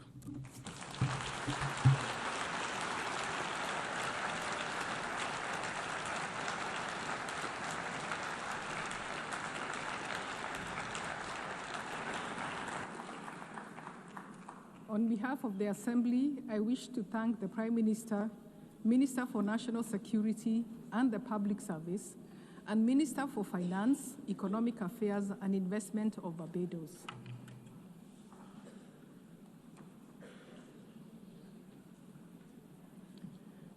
The Assembly will hear an address by His Excellency Jeremiah Manele, Prime Minister of Solomon Islands. I request protocol to escort His Excellency and invite him to address the Assembly.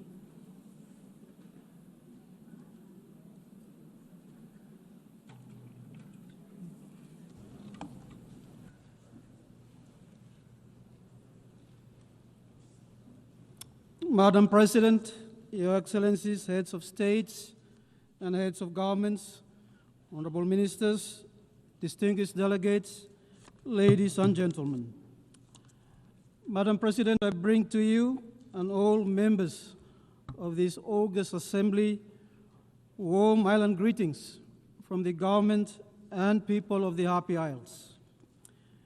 We congratulate you, Madam President, on your assumption of office as President of the 80th session of the United Nations General Assembly.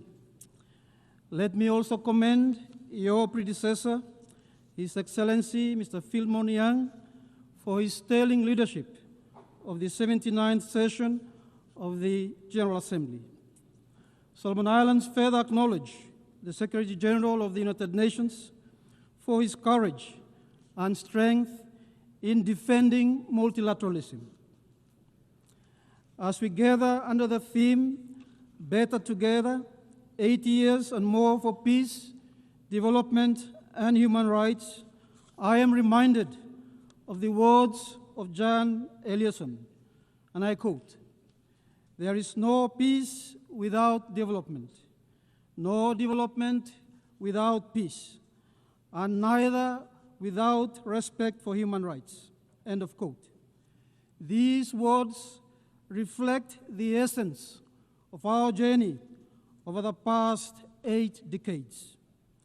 We celebrate our collective triumph of humanity when we choose unity over division, cooperation over conflict, and justice over indifference. 8 years ago, in the aftermath of the Second World War, the world chose to build than destroy. The United Nations Charter is a covenant of hope, peace, and progress. It is based on the principle of sovereign equality, one country, one vote. The United Nations has since grown from 51 to 193 member states, becoming a force for development, human rights, and humanitarian support, giving voice to the vulnerable and inspiring global progress and prosperity. This is the proud legacy of the United Nations, a legacy that I pray must not only be cherished, but also carried forward with renewed vigor and purpose. Madam President, we meet at a moment of profound uncertainty, marked by deepening conflicts, armed aggression, widening inequalities, and the growing disregard for international law. The erosion of the United Nations Charter principles, the alarming return of unilateralism, threatens the very foundation of our multilateral system. We note the deep concern that the world is now overarmed, spending less on development, and increasingly adopted a militarized posture. We need to halt and reverse these non-peaceful trends. We seek a region free from nuclear weapons, militarization, trafficking of illicit drugs, and geopolitical posturing. My sub-region recently adopted the Ocean of Peace Declaration.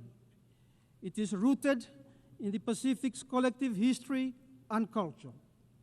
It is our collective vision for a resilient, peaceful, and a prosperous blue Pacific continent.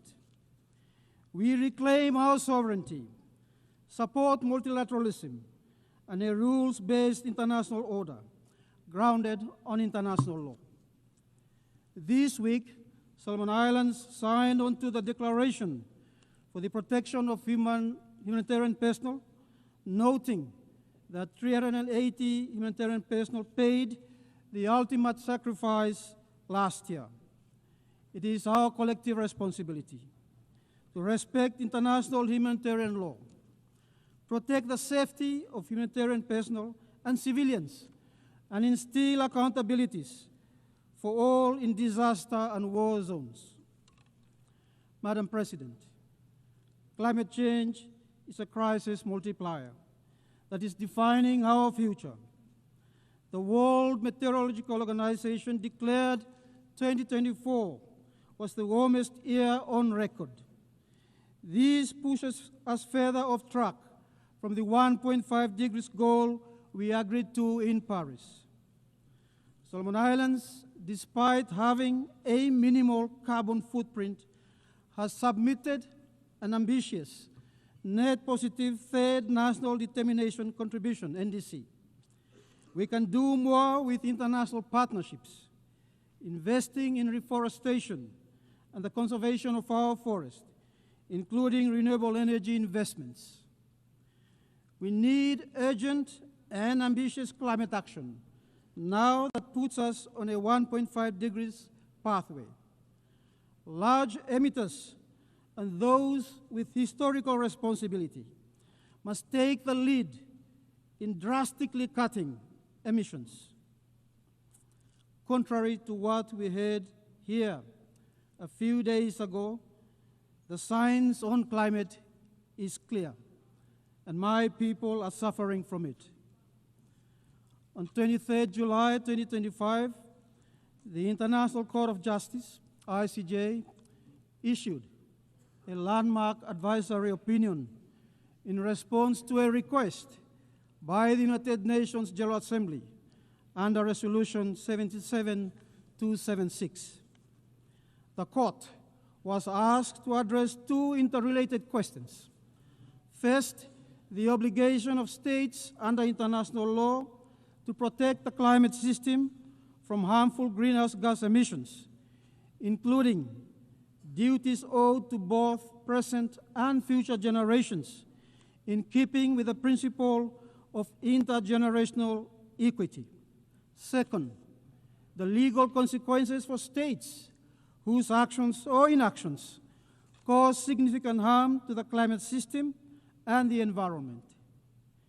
This includes the responsibilities owed to injured or especially affected states, such as small island developing states that suffer the greatest impacts despite contributing the least, as well as to peoples and individuals, including future generations whose fundamental rights and livelihoods are threatened.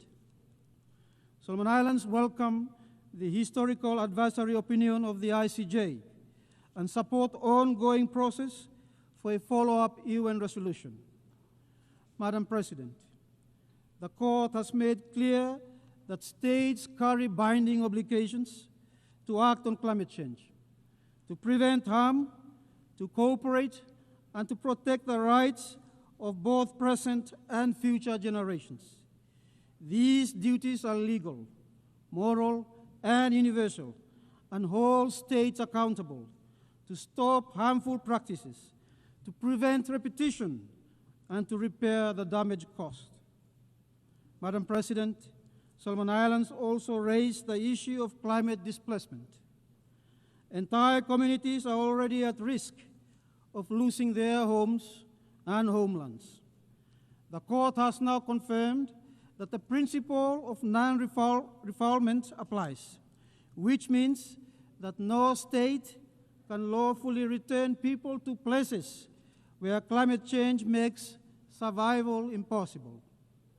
This is indeed a powerful affirmation that rights to life, food, water, and habitable land must be protected.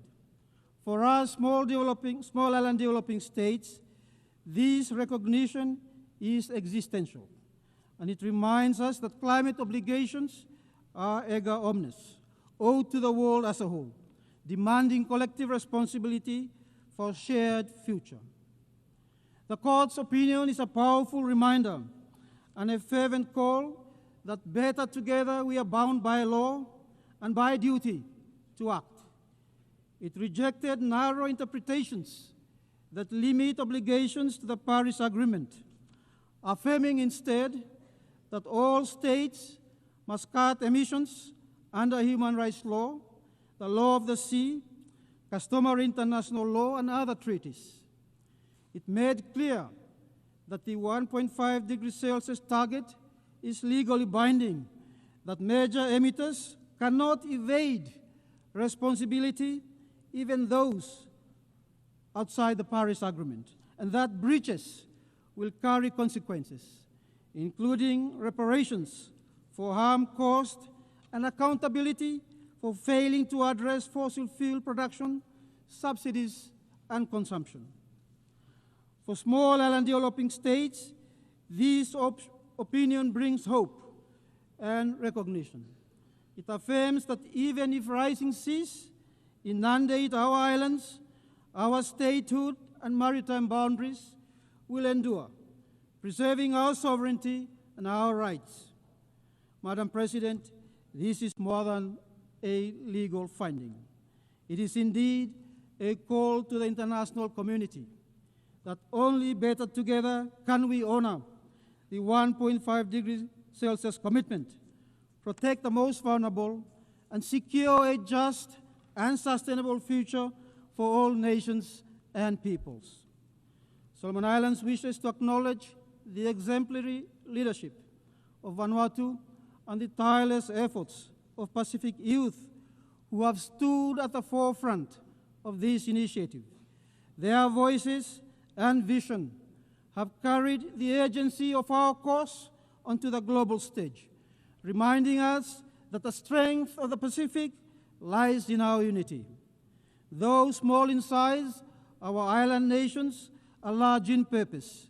And when we stand together, governments, communities, and young people alike, we embody the very theme of this assembly: better together, 80 years and more for peace, development, and human rights. As Pacific Islands Forum Chair, I am pleased to announce the establishment of the Pacific Resilience Facility.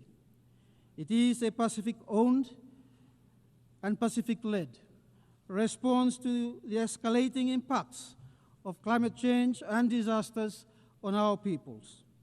Our goal is to capitalize the fund by USD 500 million by the end of 2026.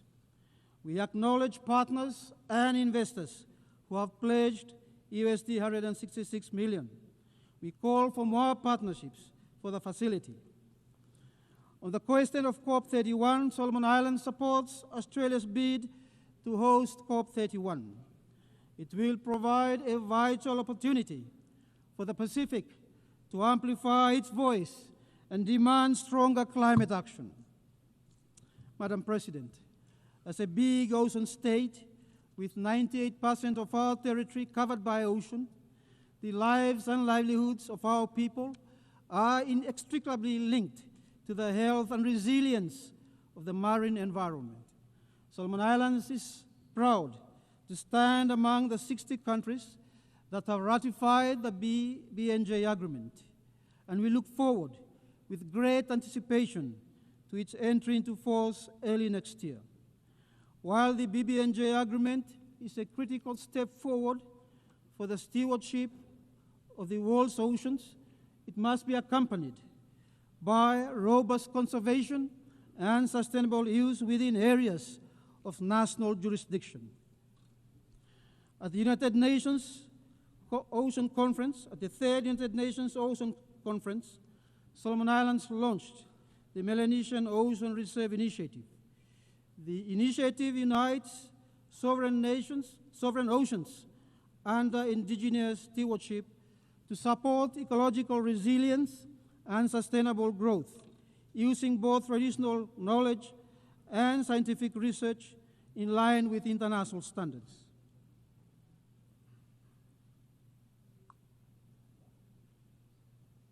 We are also actively advancing community-based conservation initiatives and undertaking significant efforts in ocean management in alignment with our national ocean policy. This year, Solomon Islands co-hosted a summit on SDG 14.4 with several UN and regional partners.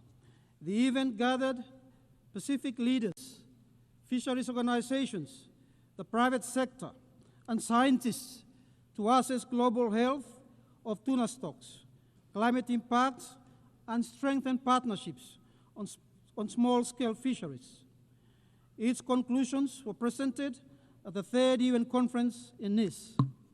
Over half of the world's tuna is caught in Pacific waters, and all 4 species, albacore, yellowfin, bigeye, and skipjack, remain biologically healthy. Our region stands ready to collaborate with the international community and share our experience in fisheries management and restoring fishing zones to sustainable level based on science.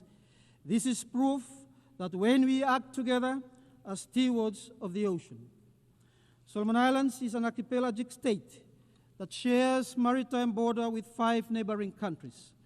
Earlier this year, Solomon Islands made 2 continental self-submissions to the United Nations Commission on the Limits of the Continental Shelf, a bilateral submission with Fiji concerning the Melanesian border plateau, and a trilateral submission with Fiji and Vanuatu for the North Fiji Basin. Solomon Islands looks forward to engaging constructively with the Commission on these matters in the spirit of cooperation and mutual respect. The alarming rate of pollution in the ocean is endangering marine life and the ocean's health. We have banned the use of certain single-use of plastic in 2023. But we remain very concerned that negotiations on a legally binding treaty on plastic pollution has stalled. We have a collective interest to finalize the treaty and protect our ocean. On deep-sea mining, Solomon Islands is taking a precautionary approach and has placed a moratorium on it. On the same note, we support a regional approach on deep-sea mining as agreed to by our forum leaders early this month. Madam President, only 35% of SDGs are on track to meet their targets by 2030. The Pact of the Future was our collective commitment to turbocharge sustainable development. We can and must deliver on this pledge. Solomon Islands government's policy to achieve the SDGs and address our development challenges centers on 4 pillars: unity and stability, economic transformation, game-changing infrastructure development, and human capital development. These priorities are supported by reforms, responsible investments, climate-resilient infrastructure, and human resource development. We are prioritizing the productive sector to drive economic transformation with strategic focus on agriculture, fisheries, tourism, and mining. This is reflected in our national budget to enable private sector-led growth. As Solomon Islands prepares for LDC graduation in 2027, strengthening trade relations and these development areas remain critical. The COVID-19 pandemic highlighted the importance of global cooperation in health, including the sharing of medical technology. In this connection, Solomon Islands welcome the endorsement of the Pandemic Treaty adopted at the 78th session of the World Health Assembly and looks forward to its full implementation. Non-communicable diseases, NCD, has reached crisis level in the process on our health system. This year, we have significantly increased our health budget to restore health. This year, we have significantly increased our health budget to restore health services and manage NCDs and neglected diseases. Solomon Islands welcomes the convening of the high-level meeting on NCDs and mental health. The Pacific is confronted with rising mental health and abuse of drugs. Integrating the 2 health issues into primary health care, supported by trained health workers to support, screen, manage the well-being of our people. Madam President, my delegation welcomes the Secretary General's reform agenda, the UN-8 initiative, and the vision to revitalize the United Nations and its operations. The UN must evolve with the new realities and remain responsive to the special circumstances and needs of SEEDs and LDCs. We support China's global governance initiative to strengthen multilateralism, preserve sovereign equality of states, observe international law, and placing people-centered development with an action-oriented approach. Solomon Islands support ongoing efforts to develop a governance framework to manage responsible use of artificial intelligence for development, combat misinformation, cybersecurity challenges, protection of data and privacy. These are new and emerging issues we cannot ignore. Madam President, Solomon Islands reiterates its call for an elevated UN presence. The time has come to review the UN regional architecture to ensure it remains connected to the members that need it most. Solomon Islands remains underrepresented within the UN staff establishment. We call on the UN to consider convening in-country competitive recruitment exams in Solomon Islands. On Security Council reform, we seek a more democratic, expanded council that reflects today's geopolitical realities. The use of the veto by the Council continues to undermine peace, international law, and expose the vulnerable to harm. The veto must be eliminated as part of the reforms of the Council. We hope to see proposals shift into text-based negotiations under your presidency. Solomon Islands is seeking, for the first time in 46 years, a non-permanent seat in the UN Security Council for the period 2032 to 2033. We registered our interest 11 years ago. Let me thank countries who have confirmed their support for our candidature over the years. As a peace-loving country, Solomon Islands is keen to contribute to UN peacekeeping missions this year. Ladies and gentlemen, we must do more for peace, protect civilians, especially children and women, and hold those accountable for such action. Inaction puts a human face to the sad situation in Gaza, where more than 60,000 lives have been lost. Solomon Islands condemn Hamas attacks on Israel and for all lives lost. We also call for the release of all remaining hostages and an immediate ceasefire in Gaza. This is critical for regional stability and global peace. Solomon Islands reaffirms its consistent support for a peaceful and permanent solution to the Israeli and Palestine conflict. We look forward to Palestine and Israel living side by side in peace, along secured borders, in accordance with international law, UN resolutions, and the UN Charter. Let us give peace a chance and put an end to one of the world's unyielding conflicts, marked by displacement, occupation, and the unnecessary loss of lives. Madam President, Solomon Islands reaffirm its strong commitment for the total elimination of nuclear weapons. This year, the Pacific celebrates 40 years since the adoption of the South Pacific Nuclear-Free Treaty. The Pacific has been used to test weapons, store nuclear waste, and discharge treated nuclear water. We see the scars of nuclear impacts and will remain the world's strongest advocates for a world free of nuclear weapons.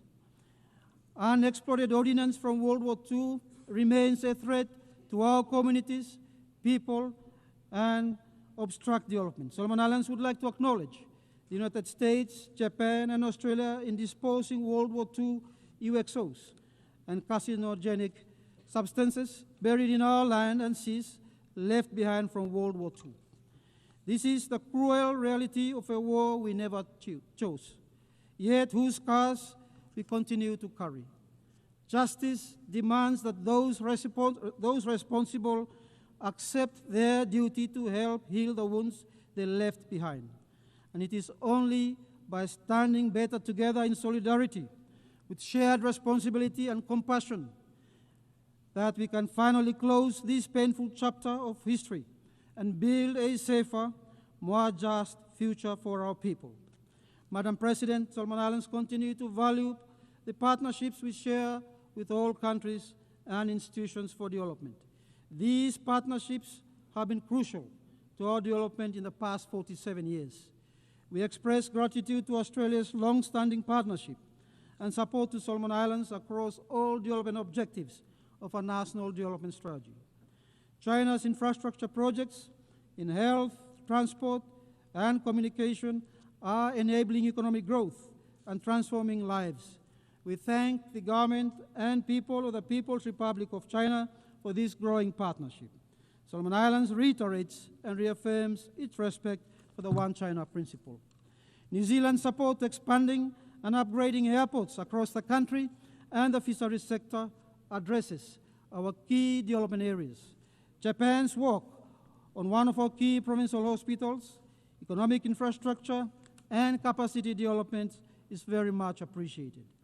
Complementing these efforts, we acknowledge support from Papua New Guinea, Indonesia, Saudi Arabia, the United Arab Emirates, the European Union, and India. We acknowledge the support through partnership with the UN system, multilateral development banks such as the Asian Development Bank, World Bank, the IMF, and look forward to new partnerships, including with the OPEC Fund for International Development and the Asian Infrastructure Investment Bank.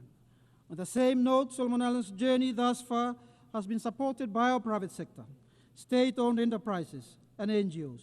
We thank you for your commitment and partnership. Madam President, Solomon Islands reaffirms the right to self-determination as enshrined in the UN Charter. In closing, Madam President, each year we meet in this august chamber, carrying the hopes and aspirations of our people, to forge a collective future where peace, development, and dignity are pursued for all.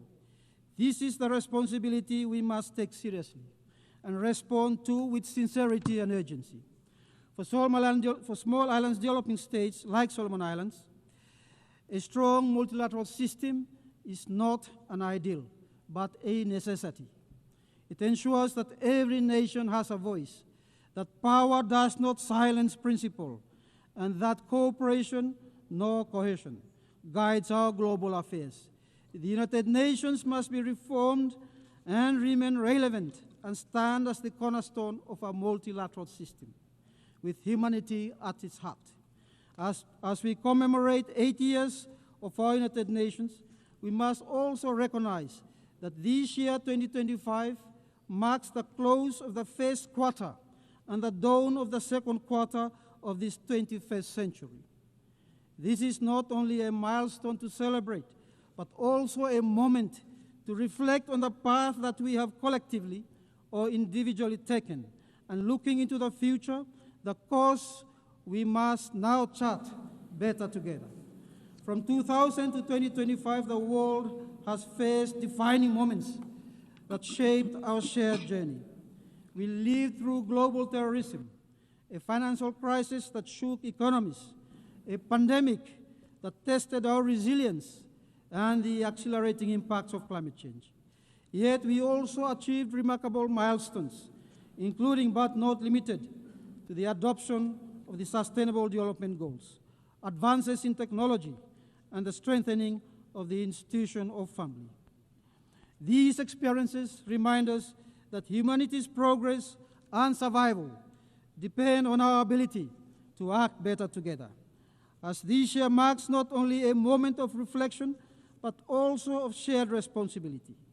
What we do today to secure peace, to drive sustainable development, and to uphold human rights will set the path for the next 25 years. Our choices now will define whether we stand united in hope or divided in regret. Come 2025, when future leaders gather in this assembly, what will we present to them? Let it not be scars of missed opportunities, but a legacy of courage and cooperation. Let it be proof that when the world chose to act better together, we secured a safer, peaceful, fairer, and a more sustainable future for our children. Madam President, Excellencies, Imi together, Tage Tumas, I thank you for your attention.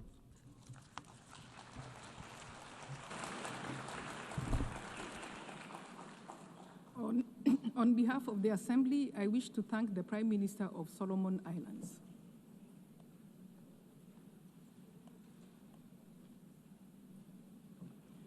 The Assembly will hear an address by His Excellency James Marape, Prime Minister of the Independent State of Papua New Guinea. I request protocol to escort His Excellency and invite him to address the Assembly.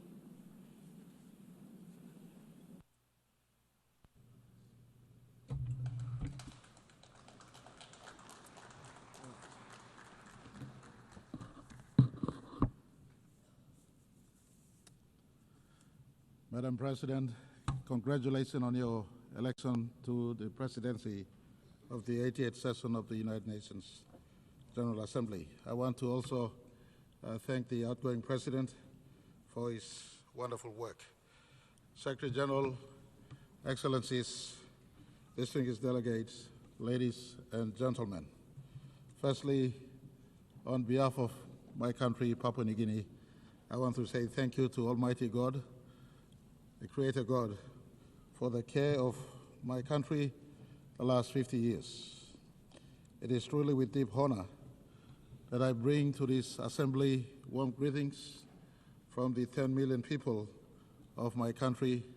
Just a few days ago, we celebrated 50 years of our independence, and very soon, on the 10th of October, we will mark 50 years since we joined the United Nations. And I want to say, 50 years on, we have been proud participants in the United Nations family, and we have stood to the principles of the United Nations Charter. Deep in the core of my nation's continued success, we have maintained our nation under our Constitution. At independence, the founding fathers and mothers of Papua New Guinea gave us a single constitution, something that we value to the core. Our Constitution has kept our diversity together.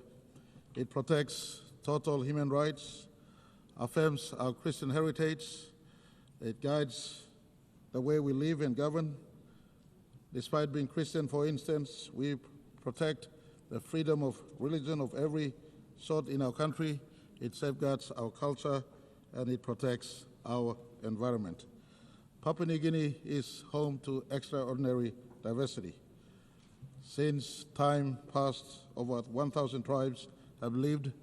Over 850 languages thrive in the 600 islands that we call Papua New Guinea today.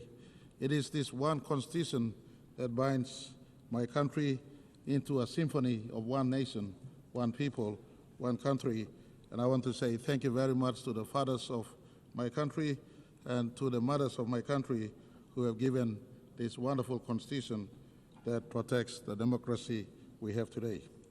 I want to also acknowledge the work of our churches, who alongside state has delivered education, health, and community services that has contributed to holding my country together.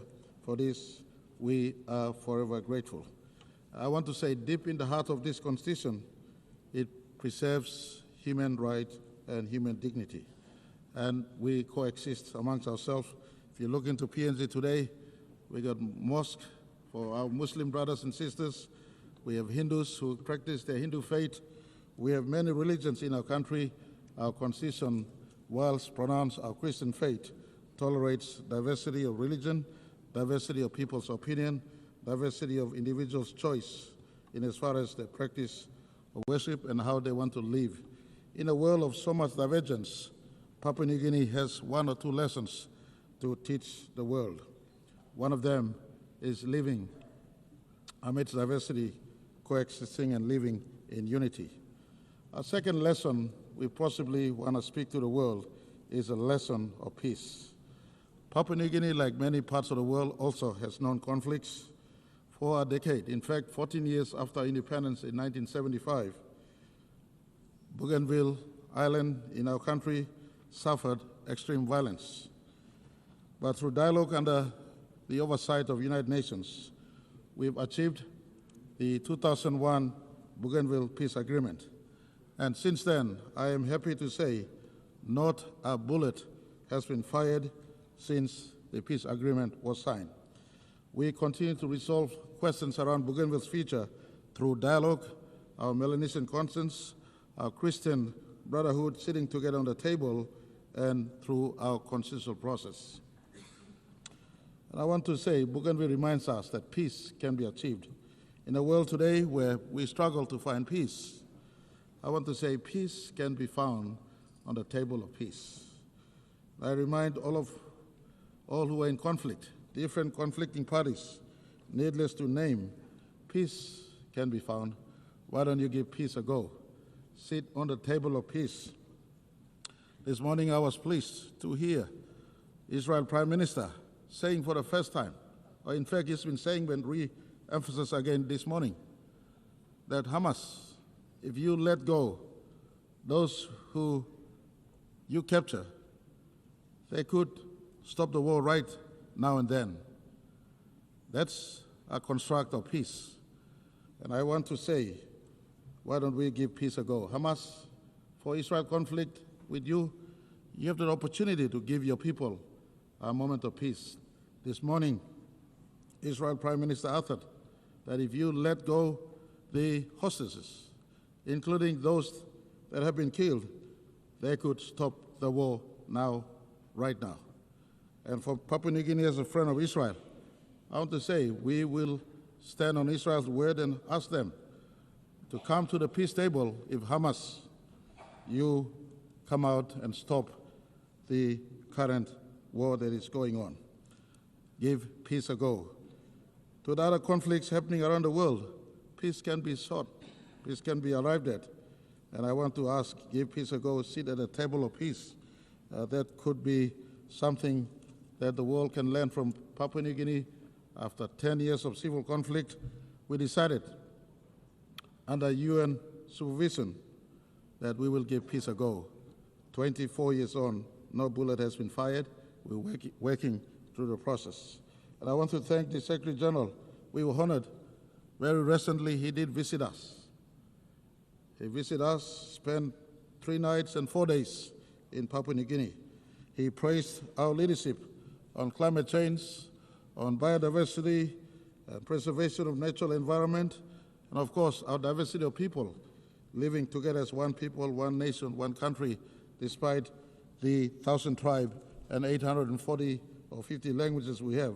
And he also praised us for the maintenance of peace in PNG through the Bougainville peace model. And he also, the same breath, reminded us that much work remains in PNG, including fighting corruption, including giving development to all parts of my country. And I want to assure him at this August hall that we are working. PNG is a work in progress. We are committed to leaving no citizens behind. We are committed to transforming our country. We are committed to growing our economy to a scale where we can be able to look after each citizen of our country. And I want to say to the Secretary General, Papua New Guinea commits to the goal of leaving no person or no child behind, and we give that assurance in the 80th anniversary of the United Nations. Papua New Guinea is also a good global citizen. We are not insignificant in as far as global discourse is concerned. Our forests and our oceans are great global assets. We have one of the biggest parcel of forest on planet Earth. We have over 3 million square kilometers of ocean or sea space. Our tropical forest absorbs carbon as well as produce oxygen, as I've been saying in this August hall many times. Our vast waters, part of the great Pacific waters, are big carbon sink. Our rivers, our reefs, our ecosystems shelter unique biodiversity. In fact, we hold 6 to 7% of world's biodiversity. Why do I bring this up? I bring this up simply to point all of us that our planet is boiling. Our planet is in destruction mode. We must work to save our planet. Unless you have a second planet to run off to, science tells us in the observable universe, you look 93 billion light years into the observable universe, there is no other planet that is livable like planet Earth. And so why destroy this one planet that has trees, that has sea, that has water, that has oxygen, that is livable for all of us? Our ancestors passed on this livable planet to us. Why are we destroying this planet? We must preserve it and pass on a livable planet to our descendants. And in this vein, I want to put to all of you, those of us who are forest nations like PNG, and even ocean nations, where in our oceans biodiversity exists. PNG, with many of our Pacific Island nations, including Australia, home to one of the largest, in fact, the largest coral sea. The Coral Triangle passes through our waters. We, custodians of these global resources, ask the big carbon footprint holders, especially the G20s and the industrial nations, cut your emissions. Reform the global financial system to support those of us who hold biodiversity and are biodiversity nations, and take responsibility for your carbon footprint. Unless, and again, you have a second planet to run off to. Doesn't matter what Elon Musk does. You can look to the outer space in your lifetime. It is not feasible to fly to the nearest planet. And so let's save this one planet we have. As we face COP30 in Brazil, Papua New Guinea offers support to forest nations and ocean nations to talk about sustainable development and just due in as far as us maintaining our forests is concerned. Our carbon footprint is minimal. PNG, for instance, produces 10 million metric tons of carbon a year, yet we subsume over 100 million metric tons of carbon. Someone producing those excess carbon out there must assist me preserving my forest or our forest for the upkeep of our planet. This is a conversation very close to all of us, and I want to put to all of us in this session. This planet is destroyed. Doesn't matter what you say. Don't live in ignorance. Ask your own scientists. Scientists and scientific finding tells us our planet is warming. In fact, it is boiling as we speak. And I want to ask that the United Nations, in fact, Secretary General, His Excellency Antonio Guterres has been a strong advocate in this space. Why don't we come out and support him fully?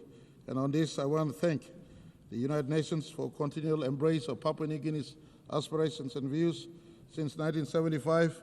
I want to say thank you to all our bilateral partners and multilateral partners for standing with us since 1975. I want to thank Australia for being our strongest bilateral partner to date, including allowing us to be independent peacefully in 1975. I want to say thank you to all investors who've stood in PNG since 1975. Most of you know my line of thought. It is not aid and grant, but trade for PNG as we build our economy to sustain the over 10 million people that stays and call PNG home. I want to thank all NGOs and churches and individuals for their enduring support to my country in our 50th year of independence and democracy. Your solidarity has kept Papua New Guinea united thus far. In closing, I want to say 50 years ago we entered this assembly as one of the youngest members.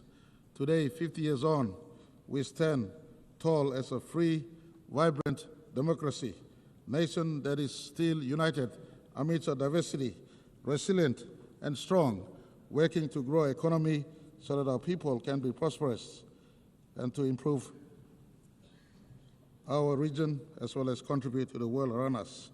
On behalf of Papua New Guinea, I want to congratulate United Nations for turning 80 this year, and to the world. 80 years may have passed.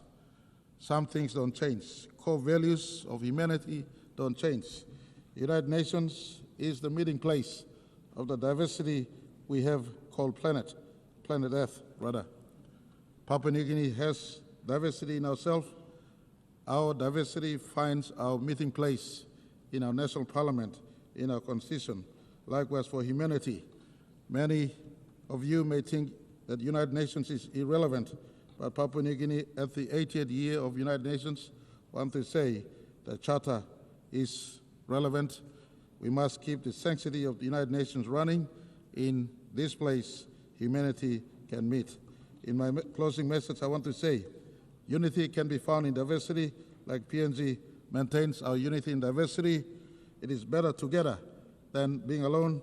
Peace is built and sustained through dialogue and not through war. This one planet must be preserved for all generations. Thank you very much. Thank you too much. On behalf of Papua New Guinea, I say thank you all for listening.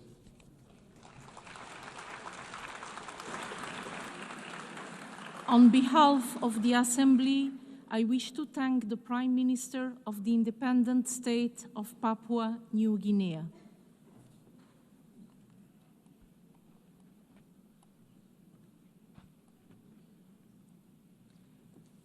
The Assembly will hear an address by His Excellency Andry Holness, Prime Minister, Minister for Defense, and Minister for Economic Growth and Job Creation of Jamaica.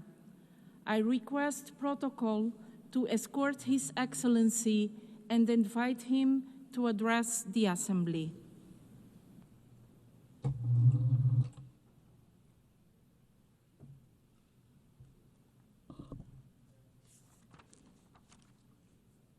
Madam President, Excellencies, On behalf of Jamaica, I extend warm congratulations to you, Madam President, on your election to preside over this landmark 80th session of the General Assembly. Just last week, Jamaica marked 63 years as a proud member of the United Nations. As we celebrate the UN's 80th anniversary, we reaffirm our unwavering commitment to the principles of the UN Charter. From decolonization to peacekeeping, from eradicating diseases to promoting human rights, the UN has achieved remarkable success over these past 8 decades. Yet, as we confront global challenges, including pandemics, climate change, armed conflict, and persistent poverty, we must acknowledge that our multilateral system requires urgent reform and revitalization to meet the needs of the 21st century. The UN 80 initiative is an opportunity to strengthen multilateralism with concrete action, institutional reform, and renewed political will. We must build a system that is more democratic, representative, and responsive to evolving challenges. Jamaica is honored that our permanent representative is co-chairing the working group on UN 80 mandate implementation review, along with the permanent representative of New Zealand, and we look forward to meaningful outcomes. Madam President, Jamaica believes in a future where multilateralism works for all, where no country is too small to be heard, where the concerns of small islands facing rising seas are addressed, where the benefits of globalization are equitably shared, and where international cooperation is based on respect for the sovereignty of each nation. Climate change, Madam President, is not a distant threat or an academic consideration. It is a daily reality for small island developing states like Jamaica. Frequent hurricanes, droughts, and erratic rainfall destroy infrastructure, displace communities, and set back decades of hard-fought progress. Jamaica has demonstrated unwavering leadership in climate action despite our limited resources. We have committed to achieving net zero emissions by 2050 and have implemented our national adaptation plan with specific measures to build resilience across key sectors, and we are on track to achieve our renewable energy target of 50% by 2030.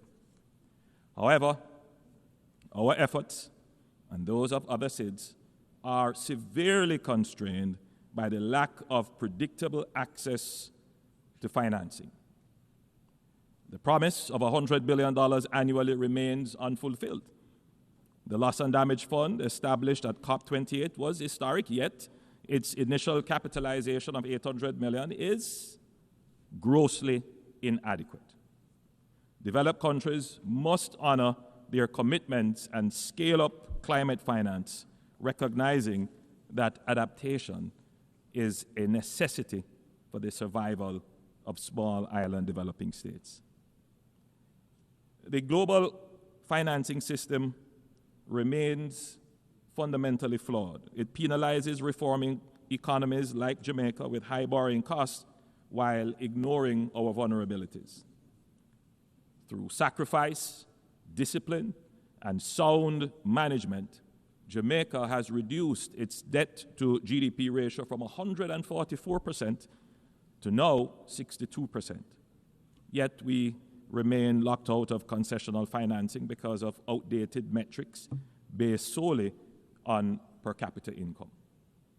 Jamaica supports the application of the Multidimensional Vulnerability Index that more accurately assesses countries' development needs and their eligibility for concessional financing. Jamaica also strongly supports innovative financing mechanisms, including debt for climate swaps, debt for nature swaps, and blended finance instruments that can unlock private sector investments in sustainable development projects while reducing debt burdens. We welcome initiatives such as the IMF's Resilience and Sustainability Trust and call for its expansion to support more countries in building climate resilience. Madam President, multilateralism must deliver fairness for all countries to believe that constructive dialogue and engagement offers the best path forward for all countries. That is the case, Madam President, for the people of Cuba,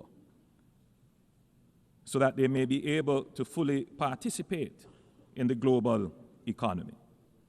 We encourage continued domestic reform in Cuba and greater integration into international systems supported by policies that enable progress rather than isolation.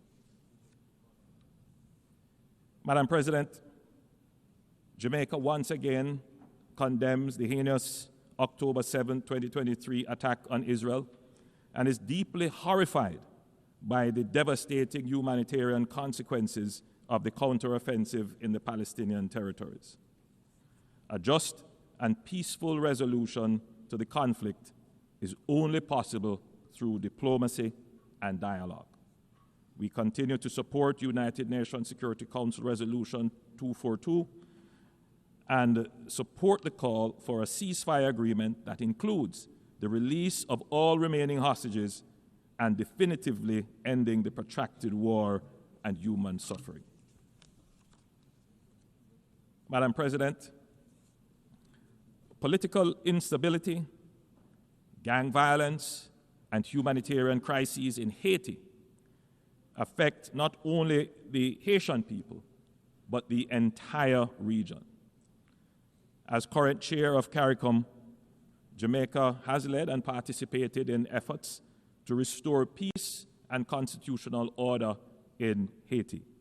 Last year, we welcomed and participated in the deployment of the Multinational Security Support Mission to Haiti, and we commend Kenya's leadership in this initiative.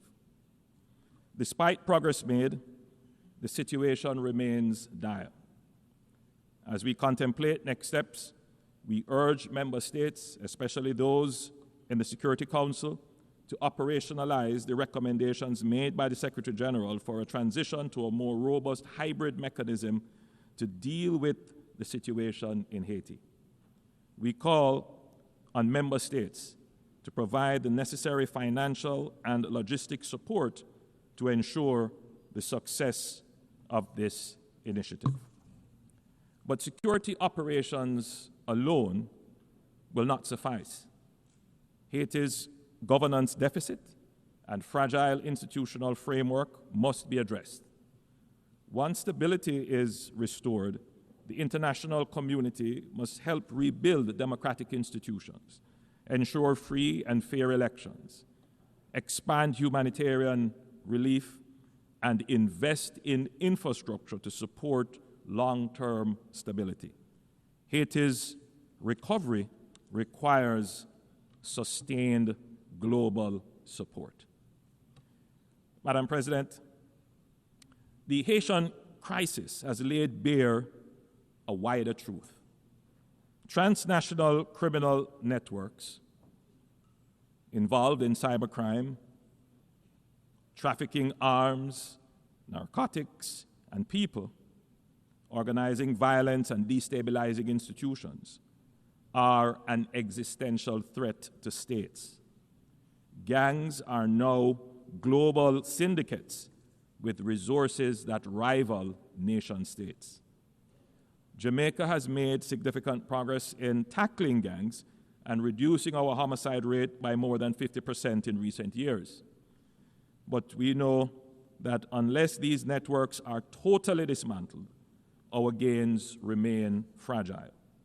This is why we call for nothing less than a global war on gangs, a coordinated international campaign to cut off the flow of weapons, money, and the influence that sustains them.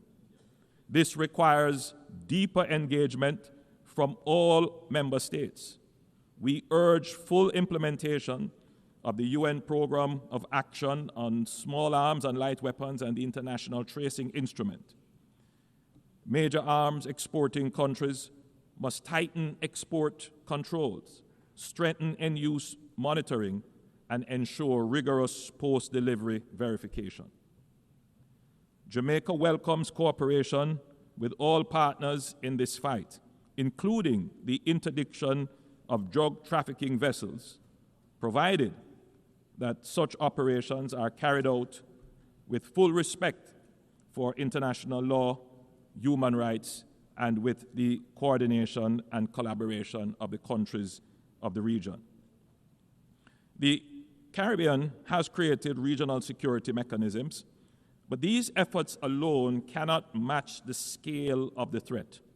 What we need is a unified front with the same urgency, resources, and coordination the world has applied to terrorism. Only then can we turn the Caribbean, and indeed the wider region, into a true zone of peace. Madam President, at this 80th session, let us revitalize multilateralism and recommit to building a more resilient, equitable, and sustainable world. The challenges before us, climate change, debt, poverty, conflicts, and crime, are formidable, but our capacity for collective action is greater. Jamaica has shown that with sound policies, fiscal discipline, and good governance, small nations can achieve great progress. But to build on this progress, we need an international system that is fair, inclusive, and responsive. Let us not leave this assembly with words alone, but with commitments that deliver real change. Jamaica stands ready to work with all member states in partnership and solidarity to create a future defined by peace, prosperity, and dignity for all. Thank you, Madam President. Thank you, members. On behalf of the Assembly, I wish to thank the Prime Minister, Minister for Defense, and Minister for Economic Growth and Job Creation of Jamaica.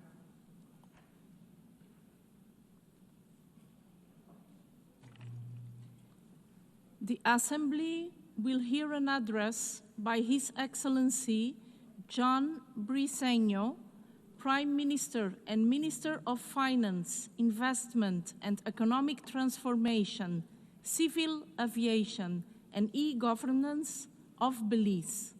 I request protocol to escort His Excellency and invite him to address the Assembly.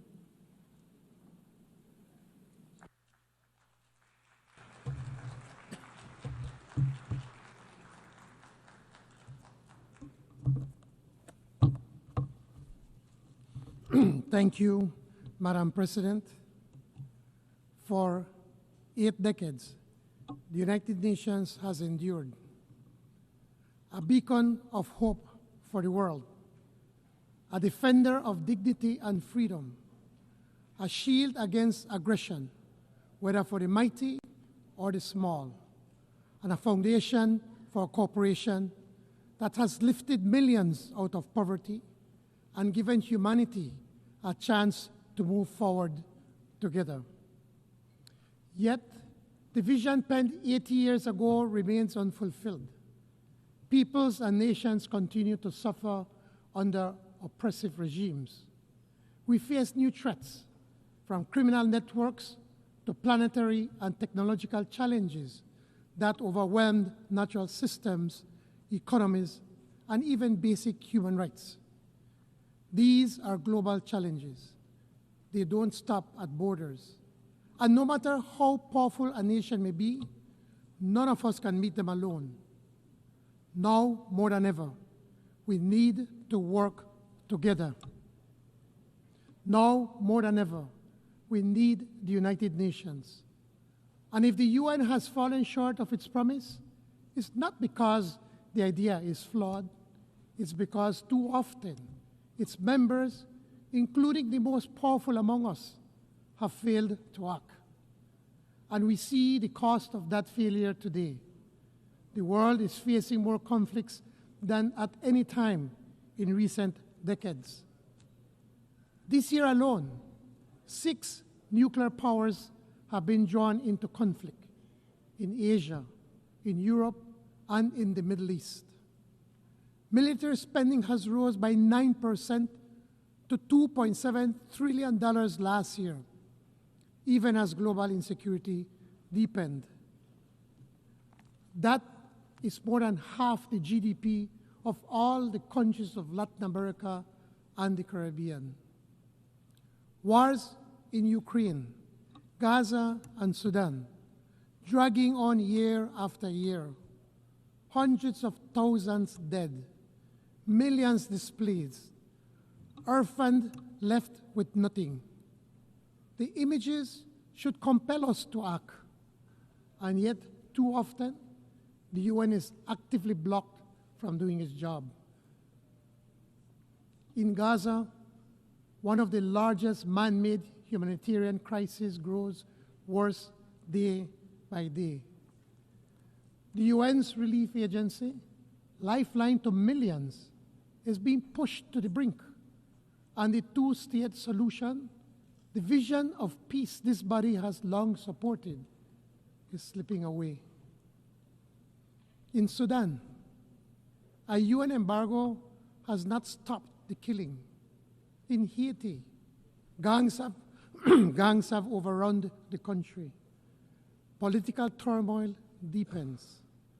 And a mission meant to restore order, Kenyan-led, backed by the UN, remains underfunded and under-resourced.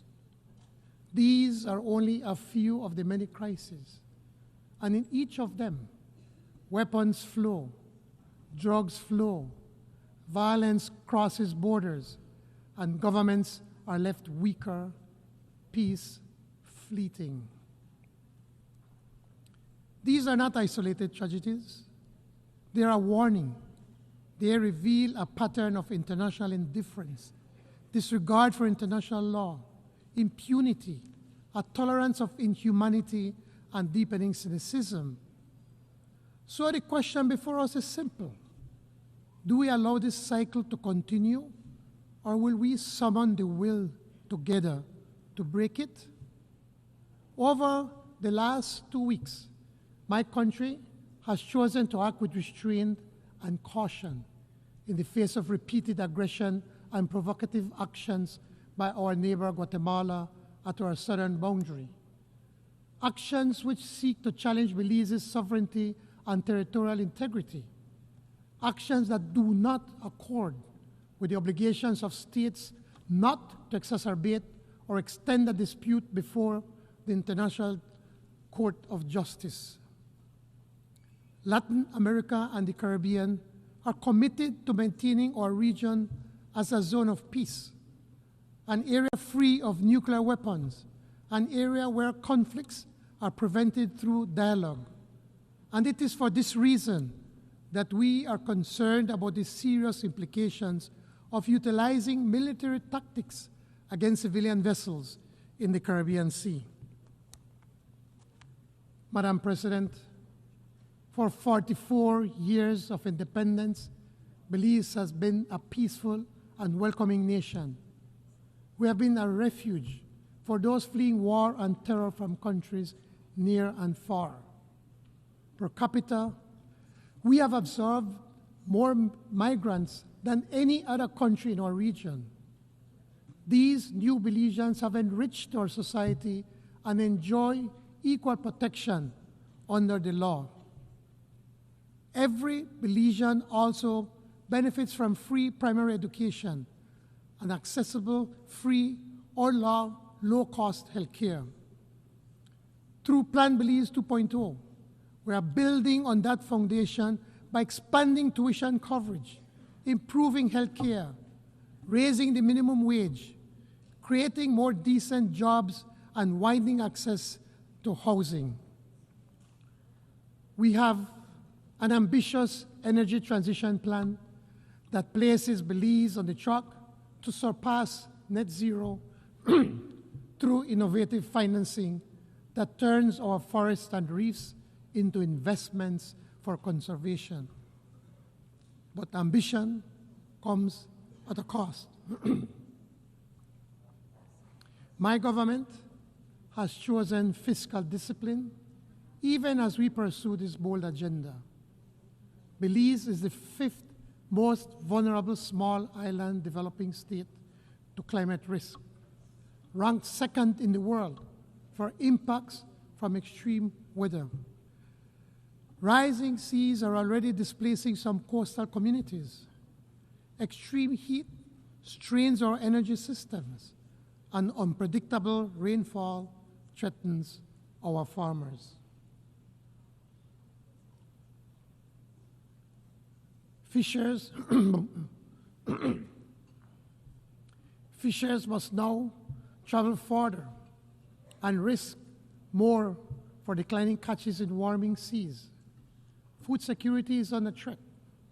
So too are the health of our people, their livelihoods, and the survival of our ecosystems. This is our lived reality. It is not science fiction. It is not abstract theory. It is a danger to our overall security. Excellencies, our world is so intricately interconnected. Disruption anywhere reverberates everywhere. Geopolitical and geoeconomic competition are consequential globally. So too is the persistence of disease, hunger, poverty, and the inequalities among peoples and nations. Small states like my own, then, must vigilantly guard against restive neighbors seeking to sustain territorial claims through military provocation or aggression. This is not the world that the founders of the UN envisioned. Instead, it is a world embattled, a world divided, and yet it is not a world without solutions. Over 80 years, nations have agreed on laws and policies to defend human rights, pursue sustainable development, promote disarmament, and protect the vulnerable and our environment. We have built strong institutions that remain vital, even if reform is overdue.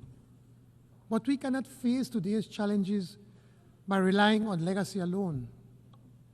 In the pursuit of larger freedom and dignity for all, let us act with urgency to rescue the development agenda, leaving no one behind. For our part, Belize will spare no effort. Through Plan Belize 2.0 and the implementation of our NDCs 3.0, we are working to lift our people out of poverty and to secure a healthy environment. But we cannot do it alone. We need international support that has been promised. The Compromiso de Sevilla offers us a chance to re-energize the 2030 Agenda for Sustainable Development, a chance to renew commitments, especially to small island developing states. This is why Belize calls for the urgent attention to the Antigua and Barbuda Agenda for SIDS. We must mainstream the Multidimensional Vulnerability Index. We must expand access to grants and concessional finance, not more debt. And we must strengthen SIDS participation in global financial decision-making. In COP30 in Belém, Belize urges the G20, responsible for 80% of emissions, to commit to more ambitious emission reduction targets. Developed nations and development banks must lead the mobilization of $1.3 trillion in climate finance and prioritize SIDS, whose adoption and lost and damaged needs are most urgent.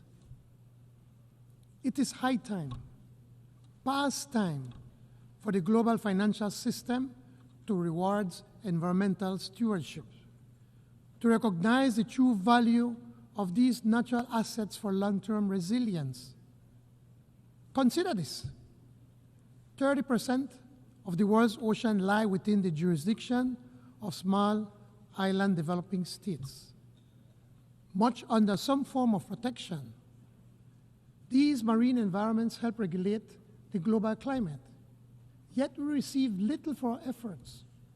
Only 1% of climate finance flows to SIDS, half of which are loans. Meanwhile, the fossil fuel industry, with trillions of dollars in subsidies annually, is not just perverse, it is dangerous. Let us reverse this by investing more, much more in nature-based and nature-positive solutions. With only 5 years remaining to achieve the SDGs, urgency is paramount. Madam President, realizing the ambition of leaving no one behind requires the involvement of everyone. Yet, the UN still excludes one critical actor, the people of Taiwan. Taiwan is a thriving democracy with global leadership in high-tech innovation, semiconductors, AI, biotechnology, renewable energy, all vital to global supply chain security and sustainable development. Taiwan already contributes to the SDGs, assisting partners with advanced technology. We therefore urge the United Nations to find appropriate ways to recognize Taiwan as an indispensable partner in our shared pursuit of sustainable development. Madam President, the people of Haiti deserve our urgent and united support to completely expunge the criminal gangs that have attempted to overrun that country and to ensure that they are brought to justice.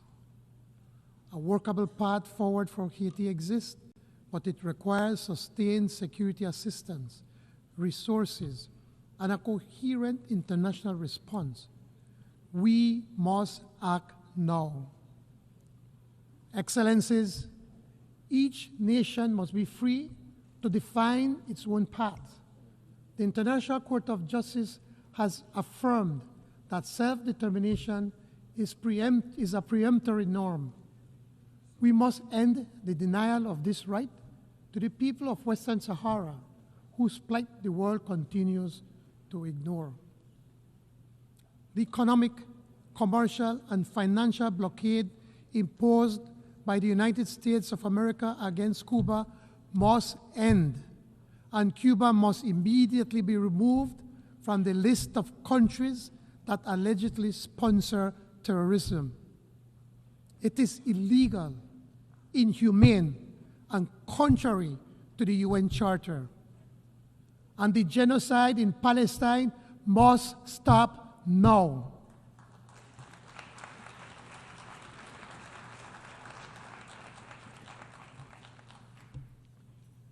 What hope can a child in Gaza have for tomorrow when their home is destroyed, their family murdered, their future erased? What hope can there be if their right to self-determination is extinguished? The UN once confronted apartheid in South Africa with declarations, sanctions, conventions, and suspension of the regime from this assembly. We must draw that lesson again. No regime that desecrates the Charter and destroys our people has a place in this hall. And that is why the rule of law must prevail. No man, no country stands above the law of nations. Belize took its seat in this assembly in 1981. less than half a century ago. Our membership was a milestone for our sovereignty. Global recognition of Belizean sovereignty also meant full recognition of our territory. We stand firm in the conviction that the boundaries of that territory were agreed in 1859, more than a century and a half ago. Our anthem proclaims it, from the proud Rio Hondo to the old Sarstone, through Coral Isles over Blue Lagoon.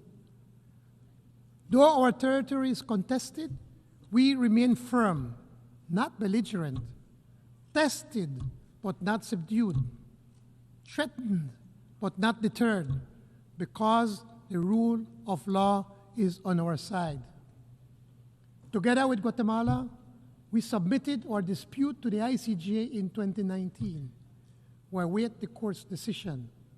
We trust that justice will prevail. In the meantime, we reiterate our demand that Guatemala desist from any provocative behavior which have the potential to affect our otherwise friendly bilateral relations. We reiterate our invitation to Guatemala to work with Belize in designing confidence-building measures for the Sarstone River and maritime spaces. Madam President, Belize believes in our common humanity and in the existence of the common good. Equity and justice are our guiding principles. As we commemorate the 80th anniversary of this great institution, let us not only reflect on the past, but commit to ourselves to the future.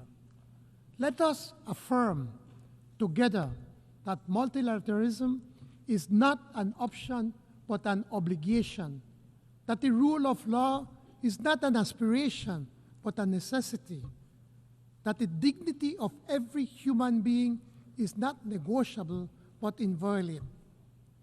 Belize pledges to do its part, to stand for law over force, for cooperation over division, for justice over impunity, and we call on every member state to do the same.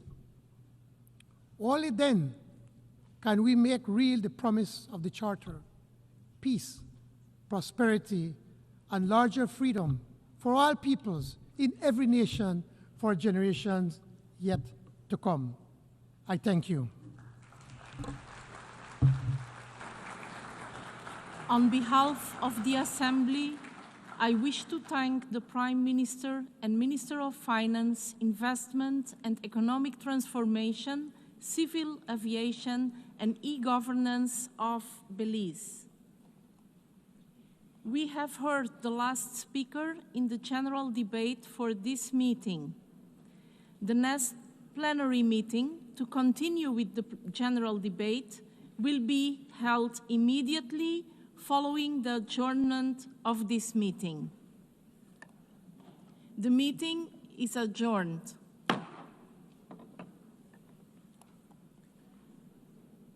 The 10th plenary meeting of the General Assembly is called to order.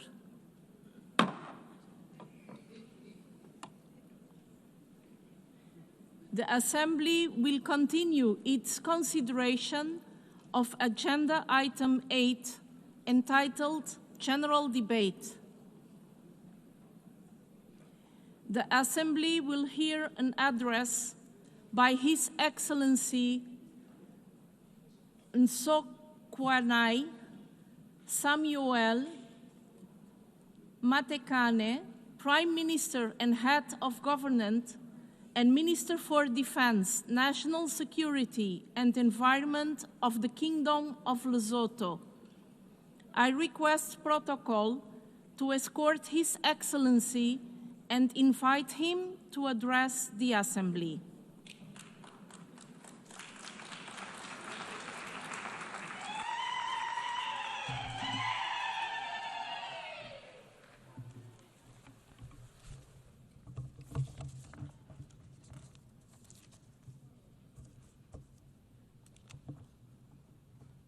Madam President of the 80th session of the General Assembly, Your Excellencies, heads of state and government, Mr. Secretary General of the United Nations, I extend heartfelt congratulations to you, Madam President, on your election as President of the 80th session of the United Nations General Assembly. Your assumption of this esteemed office as the 5th woman since the founding of the United Nations 80 years ago stands as a powerful affirmation of member states' enduring commitment to the principle of gender equality and women empowerment, which are the essential pillars of the United Nations. As one of your vice presidents, my delegation pledges its full support and cooperation to ensure a successful and impactful tenure of office as the President of the 80th session of the General Assembly. We also take this opportunity to commend your predecessor, His Excellency Mr. Philemon Yang, for his distinguished leadership during the 79th session. Africa takes its pride in his exemplary service and the values he brought to the global stage. To the Secretary General, Mr. Antonio Guterres, we express our profound appreciation for your unwavering dedication to the multilateral system and to the service of humanity, particularly in these challenging times underpinned by rising global tensions and trade wars. Notwithstanding these selfless contributions, we remain deeply concerned by the budgetary constraints facing our organization, which should derail the work of the organization and the attainment of its goals. The ongoing volatility in global trade and the unilateral measures, including the selective adherence to the principle enshrined in the Charter of the UN, constitute the main challenges to the multilateral system. In addition, the apparent disregard of the United Nations General Assembly decisions by some of the powerful members undermines the credibility and effectiveness of the United Nations. All these challenges require our collective and concerted efforts to achieve the objectives of the UN. Madam President, I wish to inform this August Assembly that since 2014, the Kingdom of Lesotho has embarked on a path of comprehensive national reforms aimed at addressing the legacy of political and security instability. These reforms, supported by our international partners, including the United Nations, the European Union, the Commonwealth, the Southern African Development Community, and the African Union, have culminated in the adoption of the 10th Amendment to our Constitution, a landmark achieved in our pursuit of sustainable peace and stability. Under my leadership, the government of Lesotho remains resolute in engaging all stakeholders to complete the remaining components of this vital process. We recognize that peace and security are the foundations for inclusive and sustainable development. The success of our reform agenda will serve as the testament to the power of preventative diplomacy and its alignment with the principle of the United Nations Charter. In this regard, we call upon our friends and partners across the globe to continue supporting our reform efforts so that Lesotho can reclaim its rightful place among the Committee of Nations. Madam President, at the sub-regional level, the Southern African Development Community, SADC, has acknowledged a significant milestone in Lesotho's national reform journey by formally removing the kingdom from the SADC organ Troika agenda of countries under special observations. We welcome this decision with deep appreciation and reaffirm our unwavering commitment to completing the remaining constitutional amendments, namely the 11th and 12th amendments. With the continued support of the international community, we are confident that our collective efforts will culminate in lasting peace and stability while paving way for inclusive economic development. Madam President, the theme of this 80th session, Better Together, 8 years and more for peace, development and human rights, resonates profoundly with the founding principles of the United Nations. It also reflects the enduring mission of the United Nations. It further calls for renewed multilateral cooperation to address global challenges and advance the pillars of peace, sustainable development, and human rights. We welcome the outcomes of the 4th International Conference on Financing for Development and the 3rd United Nations Conference on Landlocked Developing Countries. These landmark gatherings offered member states a rare opportunity to renew their commitment to bridging the financing gap for developing nations and to address the unique challenges faced by countries in special situations, such as Lesotho. While official development assistance is regrettably in decline, it remains a vital source of development financing for least developed countries. Its reduction threatens to erode the progress achieved thus far. We therefore make a clarion call to development partners to honor their ODA commitments, thereby safeguarding vulnerable nations from the risk of entrenched poverty and underdevelopment. At the national level, Lesotho is intensifying efforts to mobilize domestic resources by curbing illicit financial flows and enhancing revenue administration. This includes improving the efficiency of our tax systems and broadening the tax base through aggressive industrialization. We are also embarking on a transformative path through the Just Energy Transition Initiative, a visionary program championed by His Majesty King Letsie III. As we may all be aware, Lesotho is endowed with the pristine mountains water, strong winds, and a year-round sunshine that's offering unique potential for hydro, wind, and solar energy. Our goal is to harness these resources to achieve our domestic and regional energy security and climate adaptation. This clean energy potential also creates opportunities for Lesotho to host data centers, powered sustainably by renewable and cooled naturally by our temperature highland climate. Such facilities would not only advance Africa's digital transformation, but also do so in a way that is environmentally responsible and cost-effective. Lesotho is therefore open for investment and partnerships in building global data centers, renewable energy, and water resources.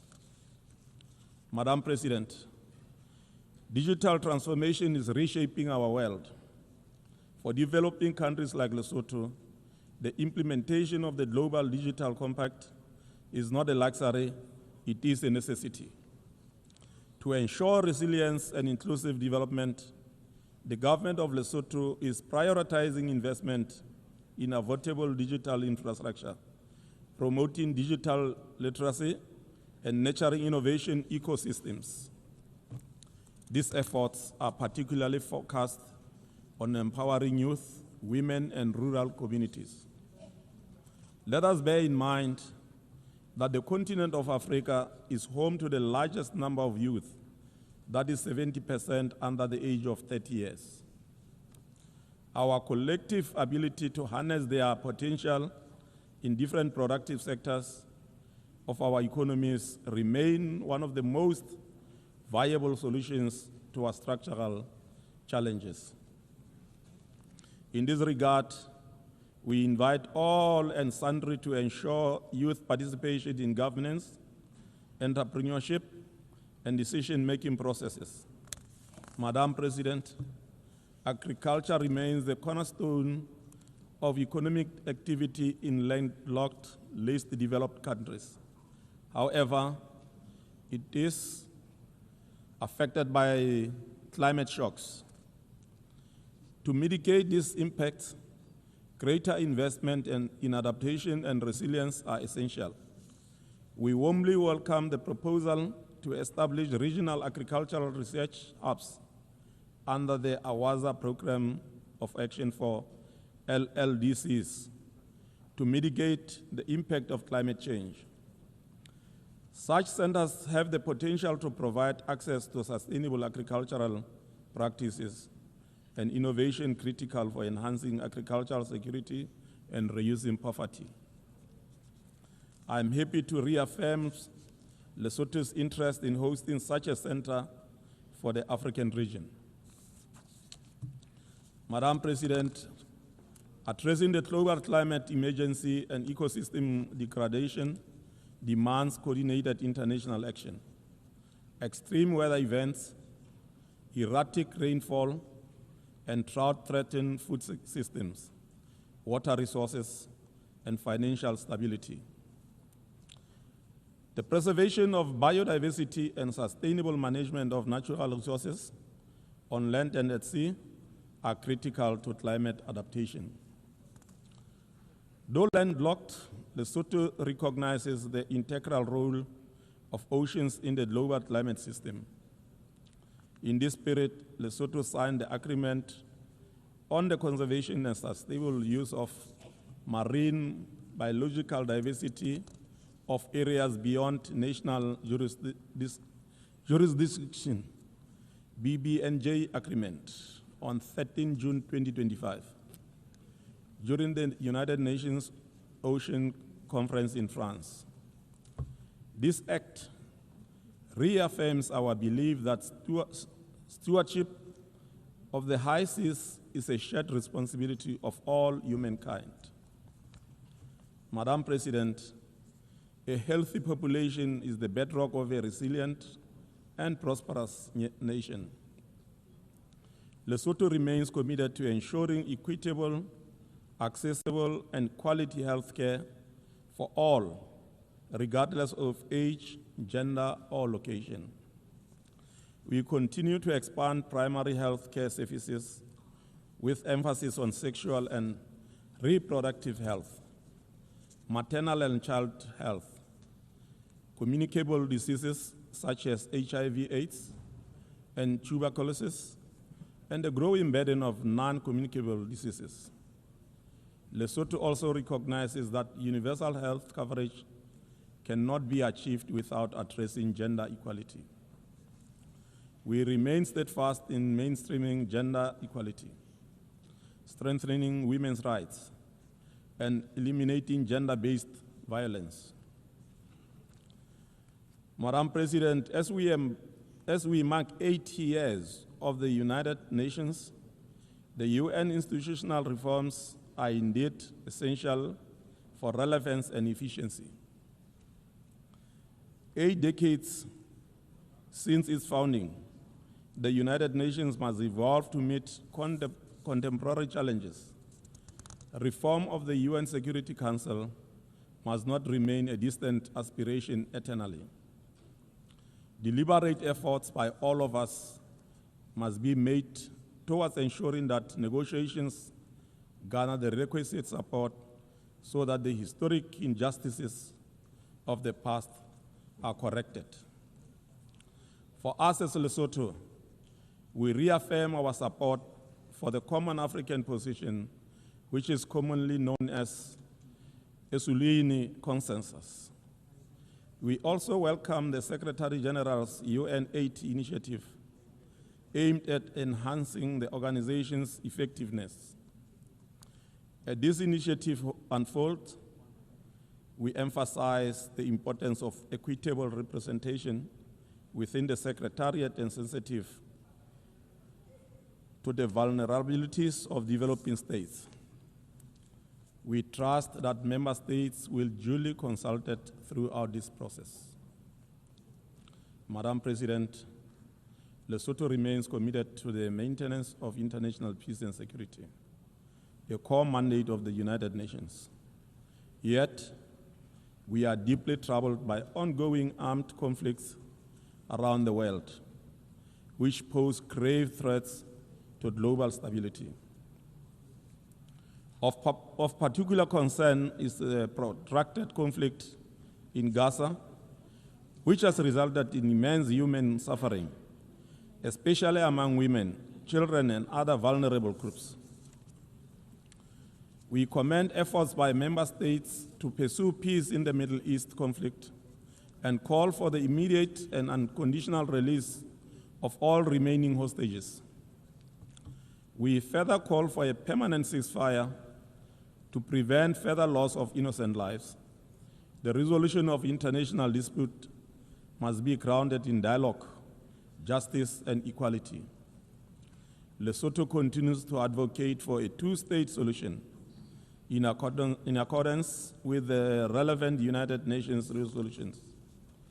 Madam President, the use of unilateral coercive measures by some states on others remain a source of concern for my delegation.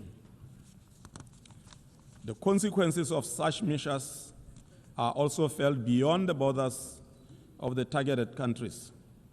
Under this regime, the people of Zimbabwe and Cuba continue to suffer for unnecessarily too long. My delegation therefore renews its call for unconditional removal of the unilateral sanctions in order to afford these two countries the opportunity to achieve the most aspired development. As I conclude, Madam President, Lesotho remains steadfast in its commitment to the implementation of the Sustainable Development, recognizing them as a blueprint for inclusive and resilient development. Through a whole of government and whole of society approach, Lesotho has integrated the SDGs into its national development frameworks and continues to align sectoral policies accordingly. The country has demonstrated transparency and accountability by regularly submitting voluntary national reviews to the United Nations, showcasing progress, identifying challenges, and reaffirming its dedication to leaving no one behind. The last of these reports was presented in July 2025. The 80th anniversary of the United Nations marks a profound milestone in the collective journey of humanity towards peace, development, and the protection of human rights.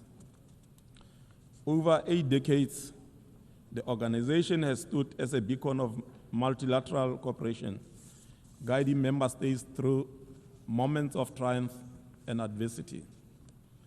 As we commemorate this legacy, we must also look ahead with renewed purpose and resolve.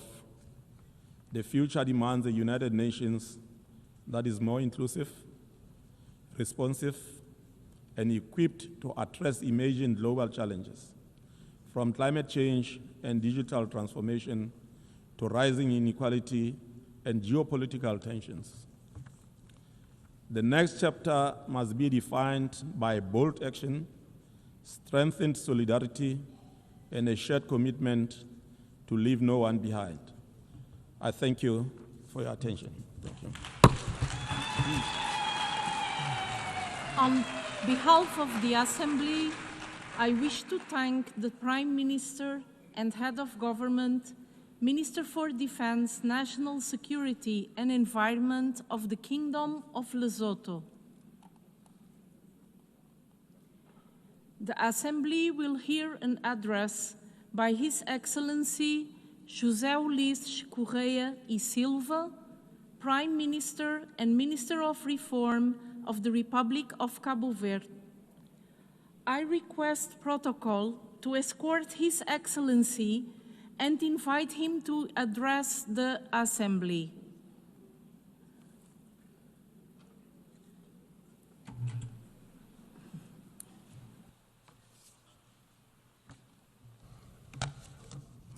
Senhora Presidente, Madam President, Excelências, Excellencies, é com enorme honra que toma a palavra nesta magna Assembleia, em nome do povo e do governo de Cabo Verde, nesta sessão em que celebramos 80 anos das Nações Unidas. 80 anos da nossa organização, que acontece em tempos turbulentos, marcados por guerras e conflitos armados, crises humanitárias de enorme magnitude, expansão do populismo e do extremismo, um antissistema estruturado que luta para impor um sistema que elimina a fronteira entre a democracia e a autocracia, entre a verdade e a mentira.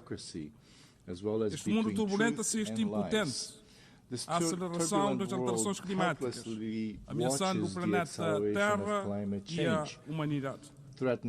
Nenhum país está imune a este movimento disruptivo que avança com o impulso do exercício do poder absoluto, da provocação e exploração de fraturas sociais e da ideologia da pós-verdade.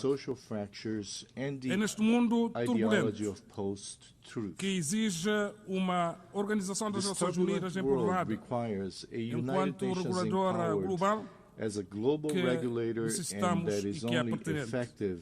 Ela só é eficaz se resultar da vontade política dos países que a compõem.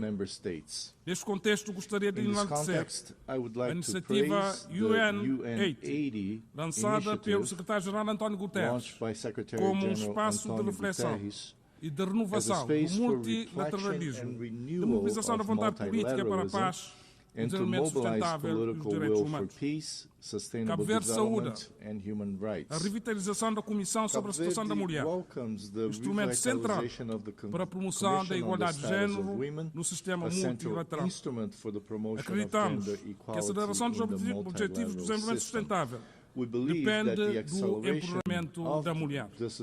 Continuaremos a ser firmes defensores desta causa, dentro e fora das Nações Unidas. Defendemos a urgente e necessária reforma do Conselho de Segurança, em conformidade com o posicionamento da África. A Cimeira do Futuro oferece-nos uma oportunidade única para reforçar o compromisso com os ODS.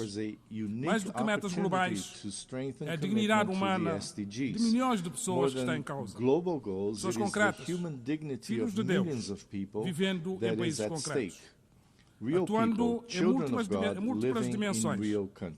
Reconhecemos a importância e a pertinência do Pacto Global para a Digitalização, para o acesso equitativo às tecnologias e à inteligência artificial. Excelências, Cabo Verde é um CIDS ativo, dinâmico e comprometido com a agenda multilateral. Exercemos atualmente a vice-presidência da OASIS. Participamos ativamente da terceira Conferência dos Oceanos. Fomos escolhidos para co-facilitar, juntamente com a Austrália, as negociações que conduziram à Declaração de Nice, Our Ocean, Our Future, Our Responsibilities, contendo compromissos firmes para a sustentabilidade dos oceanos. Regozijamos-nos com a declaração dos líderes da OASIS, cuja adoção demonstra um forte compromisso com questões relacionadas com o oceano, o clima e o desenvolvimento sustentável. Aplaudimos a realização bem-sucedida da 4ª Conferência sobre Financiamento para o Desenvolvimento. O compromisso de Sevilha constitui uma oportunidade única para impulsionar o desenvolvimento, em especial os países mais vulneráveis como os CIDS. Para nós, os CIDS É fundamental operacionalizar o Índice de Vulnerabilidade Multidimensional, os mecanismos de conversão da dívida em financiamento climático e o Fundo de Perdas e Danos. O Plano de Ação da Antigua e Barbuda está de pé. A sua concretização em prosperidade resiliente é a grande prioridade do CIDS. Registramos com regozijo uma conquista histórica, a entrada em vigor do Acordo sobre a Biodiversidade Marinha em áreas para além da jurisdição nacional. Cabo Verde figura entre os primeiros 60 Estados a ratificar este importante acordo. Infelizmente, não foi possível alcançar consenso para a adoção de um tratado sobre o plástico. É preciso continuar a insistir. Saúde de forma especial a reunião especial sobre o clima, convocada pelo secretário-geral António Guterres e pelo presidente do Brasil, Lula da Silva, à margem desta Assembleia Geral, em preparação para a COP30. A COP de Belém representa um momento crucial para a implementação plena do Acordo de Paris e para garantir que a ambição climática se traduza em ações justas. Enquanto CIDS, exigimos compromissos claros de todos os Estados, especialmente os maiores emissores, para limitar o aumento da temperatura a 1,5 graus centígrados. Não se trata de uma mera reivindicação. Trata-se de uma questão de sobrevivência de todos. Senhora Presidente, a paz e a segurança globais continuam ameaçadas, cada vez mais ameaçadas. A posição de Cabo Verde tem sido clara, previsível e consistente. Condenamos golpes de Estado, condenamos o terrorismo, condenamos genocídios, condenamos assaltos à integridade territorial de países. Defendemos o diálogo e a diplomacia para a prevenção e a resolução de conflitos. Apoiamos a justa e durável resolução da guerra na Ucrânia. Apoiamos a solução de dois Estados, Israel e Palestina vivendo lado a lado em paz e segurança. Defendemos um forte compromisso para a prevenção e o combate ao terrorismo e a conflitos em África. Defendemos o multilateralismo com uma Organização das Nações Unidas forte, eficaz, convergente com os princípios da iniciativa chinesa para a governança global. Somos uma democracia assente no primado da lei e na liberdade política, liberdade de expressão, liberdade económica, e assim queremos continuar a ser. Pertencemos à CDO, espaço de integração económica e de vizinhança, e pertencemos à CPLP, espaço da língua portuguesa e de afinidades culturais. Temos uma parceria especial com a União Europeia, ancorada em valores partilhados da democracia, da liberdade da boa governança, espaço com o qual a nossa moeda está ligada em paridade fixa ao euro desde 1998 e com o qual temos fortes relações económicas. Devido à nossa localização entre o continente africano, a Europa e as Américas, a União Europeia, os Estados Unidos da América e o Brasil são nossos parceiros de primeira linha da segurança marítima cooperativa, na prevenção e combate ao tráfico de drogas, tráfico de pessoas, pirataria marítima, pesca ilegal e cibersegurança. É este Cabo Verde democrático, estável, aberto ao mundo, seguia pela confiança nas relações com os parceiros, que queremos preservar e desenvolver neste mundo geopolítico conturbado. Senhora Presidente, Cabo Verde, que tem a honra de assumir uma das vice-presidências desta Assembleia Geral, através aqui da nossa embaixadora Tânia Romualdo, reafirma o seu compromisso inabalável com a Carta, os princípios e os valores das Nações Unidas. Continuaremos a ser uma voz construtiva, um parceiro ativo e um país comprometido e útil à comunidade internacional. Juntos somos melhores. Juntos podemos honrar os 80 anos da ONU, olhando para o futuro com esperança renovável. Mais paz, mais desenvolvimento e mais direitos humanos. Obrigado. On behalf of the Assembly, I wish to thank the Prime Minister of Cabo Verde. Senhor Primeiro-Ministro, muito obrigada. The Assembly will hear an address by His Excellency Rosen Dimitrov Gelyaskov, Prime Minister of the Republic of Bulgaria. I request protocol to escort His Excellency and invite him to address the Assembly.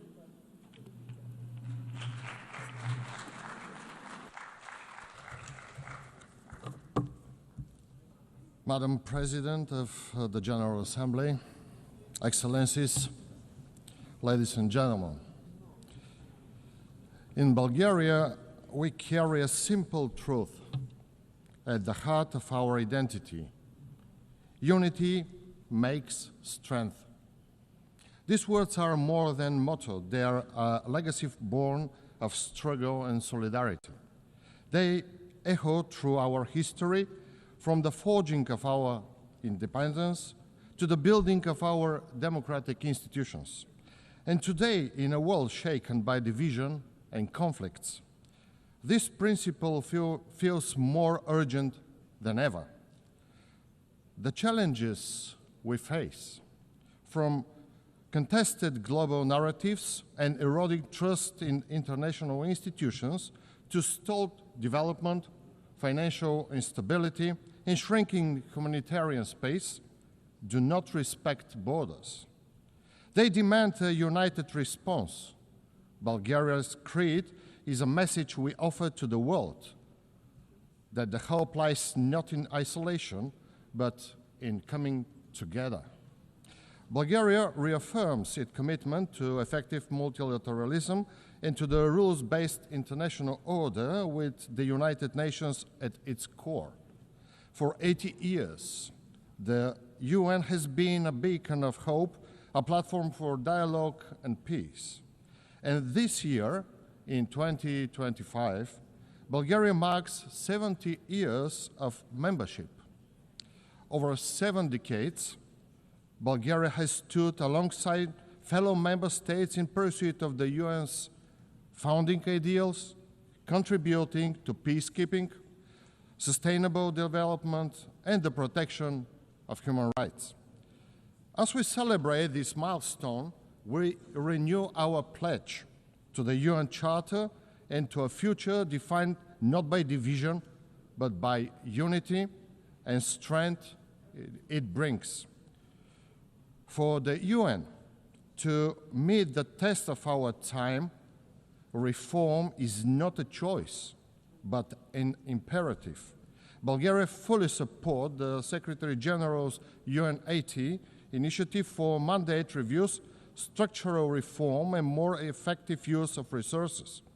Equally urgent is completing ongoing reforms in development, management, peace and security, and advancing the humanitarian reset for stronger, locally led action with sustainable financing.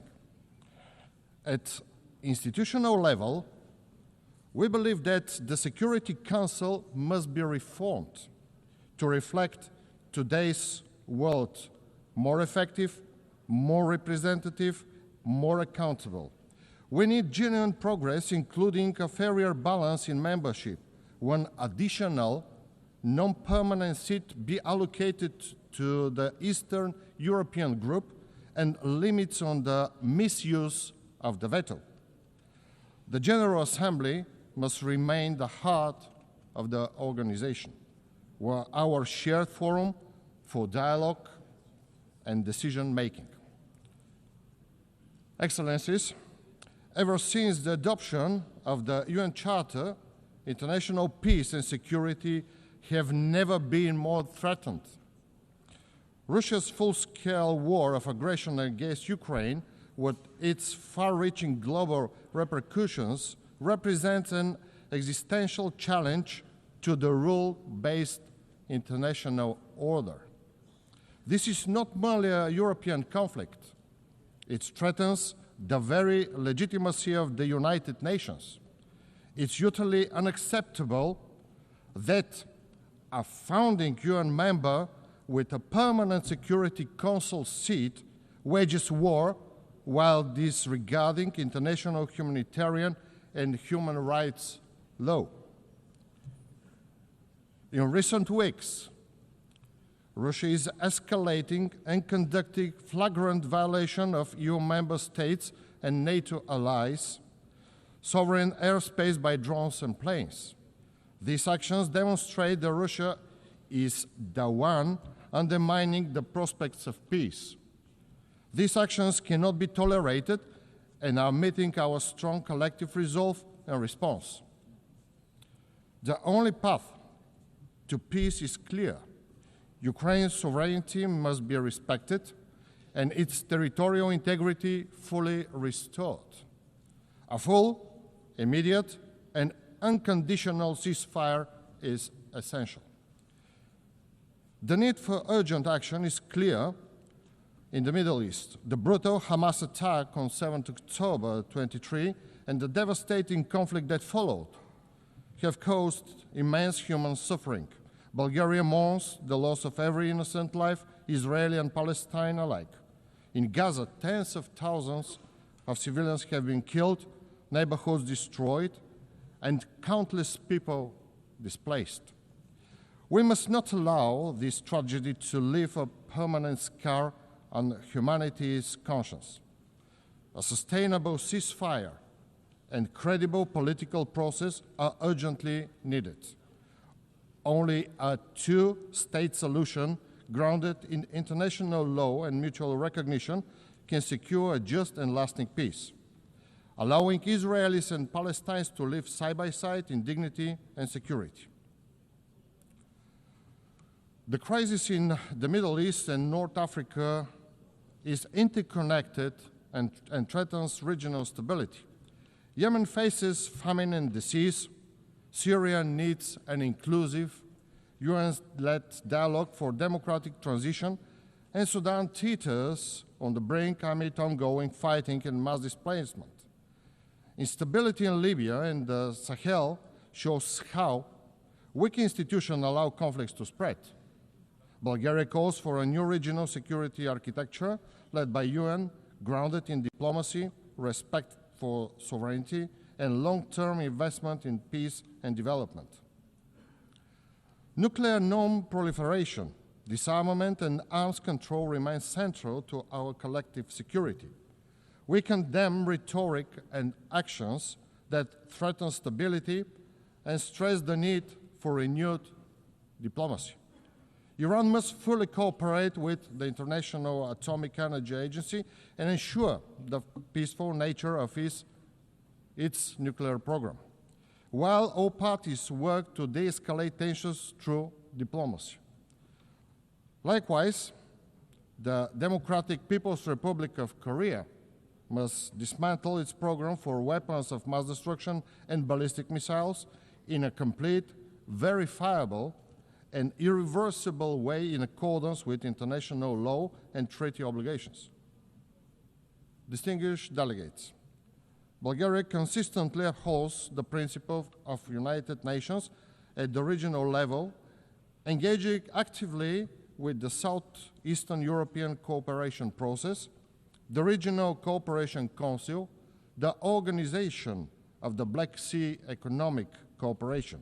We prioritize good neighborliness, human rights, and the strengthening of trade, energy, transport, and digital connectivity.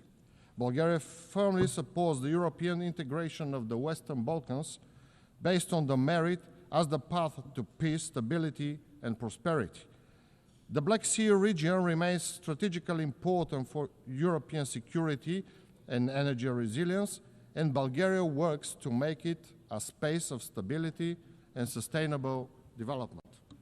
On 1 July 2025, Bulgaria assumed the chairmanship of the Southeast European Cooperation Process and the organization of the Black Sea Economic Cooperation, strengthening our leadership in advancing regional security, stability, and resilience. Bulgaria firmly believes that the human rights are universal, indivisible, interdependent, and interconnected. Our policies are grounded in this understanding, guiding our efforts to protect and promote human dignity at home and globally. As a member of the United Nations Human Rights Council for 2024-2026, Bulgaria is committed to advance human rights through dialogue and cooperation.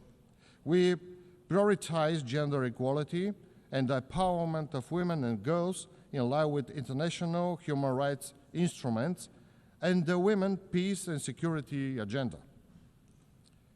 In all conflict prevention, peace process, and post-conflict recovery, women must be at the center with their protection and access to justice ensured. We stress the need to empower young people, ensuring their meaningful participation in decision-making, including on climate action and heritage preservation. Ladies and gentlemen, sustainable development cannot be separated from human rights, peace, and security. We remain fully committed to implementing the 2030 Agenda and its 17 Sustainable Development Goals. On 23 July 2025, Bulgaria presented its second voluntary national review at the high-level political forum, highlighting national progress, government actions, and stakeholder engagements. For the first time, Bulgaria, your delegate, contributed, sharing the perspective of young people on the implementation of the goals. We know that accelerating progress requires stronger political will, inclusive participation of civil society, academia, the private sector, and youth, and urgent action to address social, economic, and environmental challenges. We look forward to the upcoming World Social Summit, where diverse voices and all stakeholders can come together to renew the global social contract and ensure it reflects human rights for all. Financing is a key aspect of development. Adequate, predictable, and innovative resources are essential to achieve sustainable development goals. Bulgaria supports mobilizing domestic resources, engaging the private sector, and building global partnership. We welcome the first biennial summit for sustainable, inclusive, and resilient global economy, held on 24 September 2025 here in New York, which reinforced commitment from the Fourth International Conference on Financing for Development and strengthened cooperation with multilateral financial institutions. For its part, Bulgaria remains a steadfast contributor to global development. Through the National Development Program 2030 and our development cooperation policy, we implement tangible projects and build sustainable partnership for a fairer, more balanced world. In all our efforts, we prioritize poverty eradication, sustainability, and equality, focusing on key regions, the Western Balkans, the Eastern Partnership countries, the Middle East, North Africa and Asia, with special attention to education, health, and building resilient societies. Digital governance and new technologies are central to our efforts. Bulgaria supports inclusive, multi-stakeholder approaches to global digital governance, artificial intelligence, and space technologies, ensuring they advance the Sustainable Development Goals. We emphasize the need for open and secure internet, protection of human rights, and a digital inclusion. Ladies and gentlemen, sustainable development cannot happen without urgent climate action. Social and economic progress depends on protecting our planet. Climate-related extreme events will become more frequent and severe around the world. At the same time, Europe is the fastest warming continent, and climate risks are accelerating, threatening its energy and food security, ecosystem, infrastructure, water resources, financial stability, and people's health. The economic losses have already been estimated in billions of euros. My country, Bulgaria, is not exception, and it is among the most affected countries by droughts, forest fires, and floods. Bulgaria supports the Paris Agreement, calls for ambitious contributions at COP30, and emphasizes international cooperation to safeguard oceans, manage marine resources, sustainability, and ensure long-term environmental, economic, and social resilience. Dear Excellencies, the journey ahead is long, but our resolve must be unwavering. Let us commit once again to working hand in hand to upholding the principles of UN Charter and to ensure that peace, dignity, and opportunity become a reality for every person in the world. Thank you for your attention.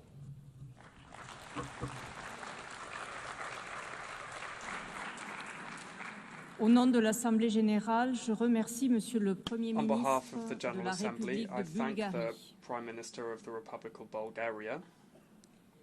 L'Assemblée générale The General Assembly entendra à présent will une now allocution hear an de Son address Excellence Monsieur by His Abdoulaye Excellency Maïga, Mr. Abdoulaye Premier Maïga, ministre, chef du gouvernement Prime Minister, et Head of ministre de Government and l'administration Minister of Territorial territoriale et de la Administration and décentralisation de la Decentralization République du of the Mali. Republic of Mali. Je prie le protocole I request de protocol bien vouloir to accompagner Son please escort His Excellence, Excellency, que j'invite à prendre la who parole I invite devant l'Assemblée. to address the Assembly.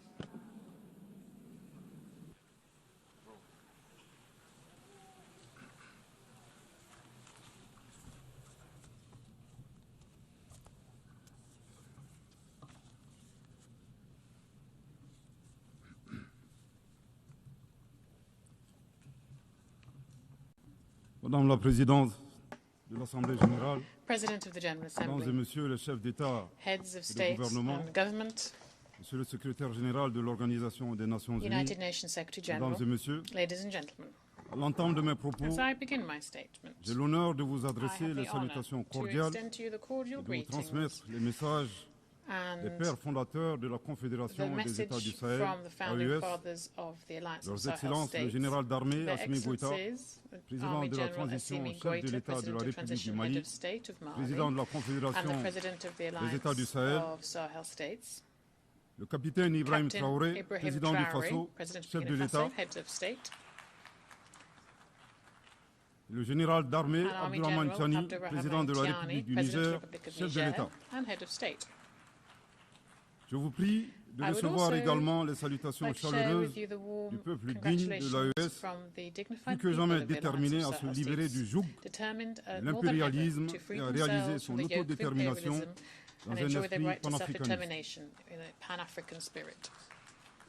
En vous adressant les vœux de succès de la As we wish you every Confédération des États du success Sahel pour votre from élection in your à la election présidence to de cette preside over this 80e session de 80th l'Assemblée session of générale, General Assembly, Madam Madame la President, Présidente, the je félicite Alliance en of même Sahel temps votre States would also prédécesseur, like to congratulate your Son Excellence predecessor, Monsieur His Philémon Excellency Liang, Mr. Philemon de la Yang République du from the Cameroun Republic pour of son Cameroon, leadership and exemplaire congratulate him on his durant exemplary les leadership travaux de la of the work of the 79e session. 79th session.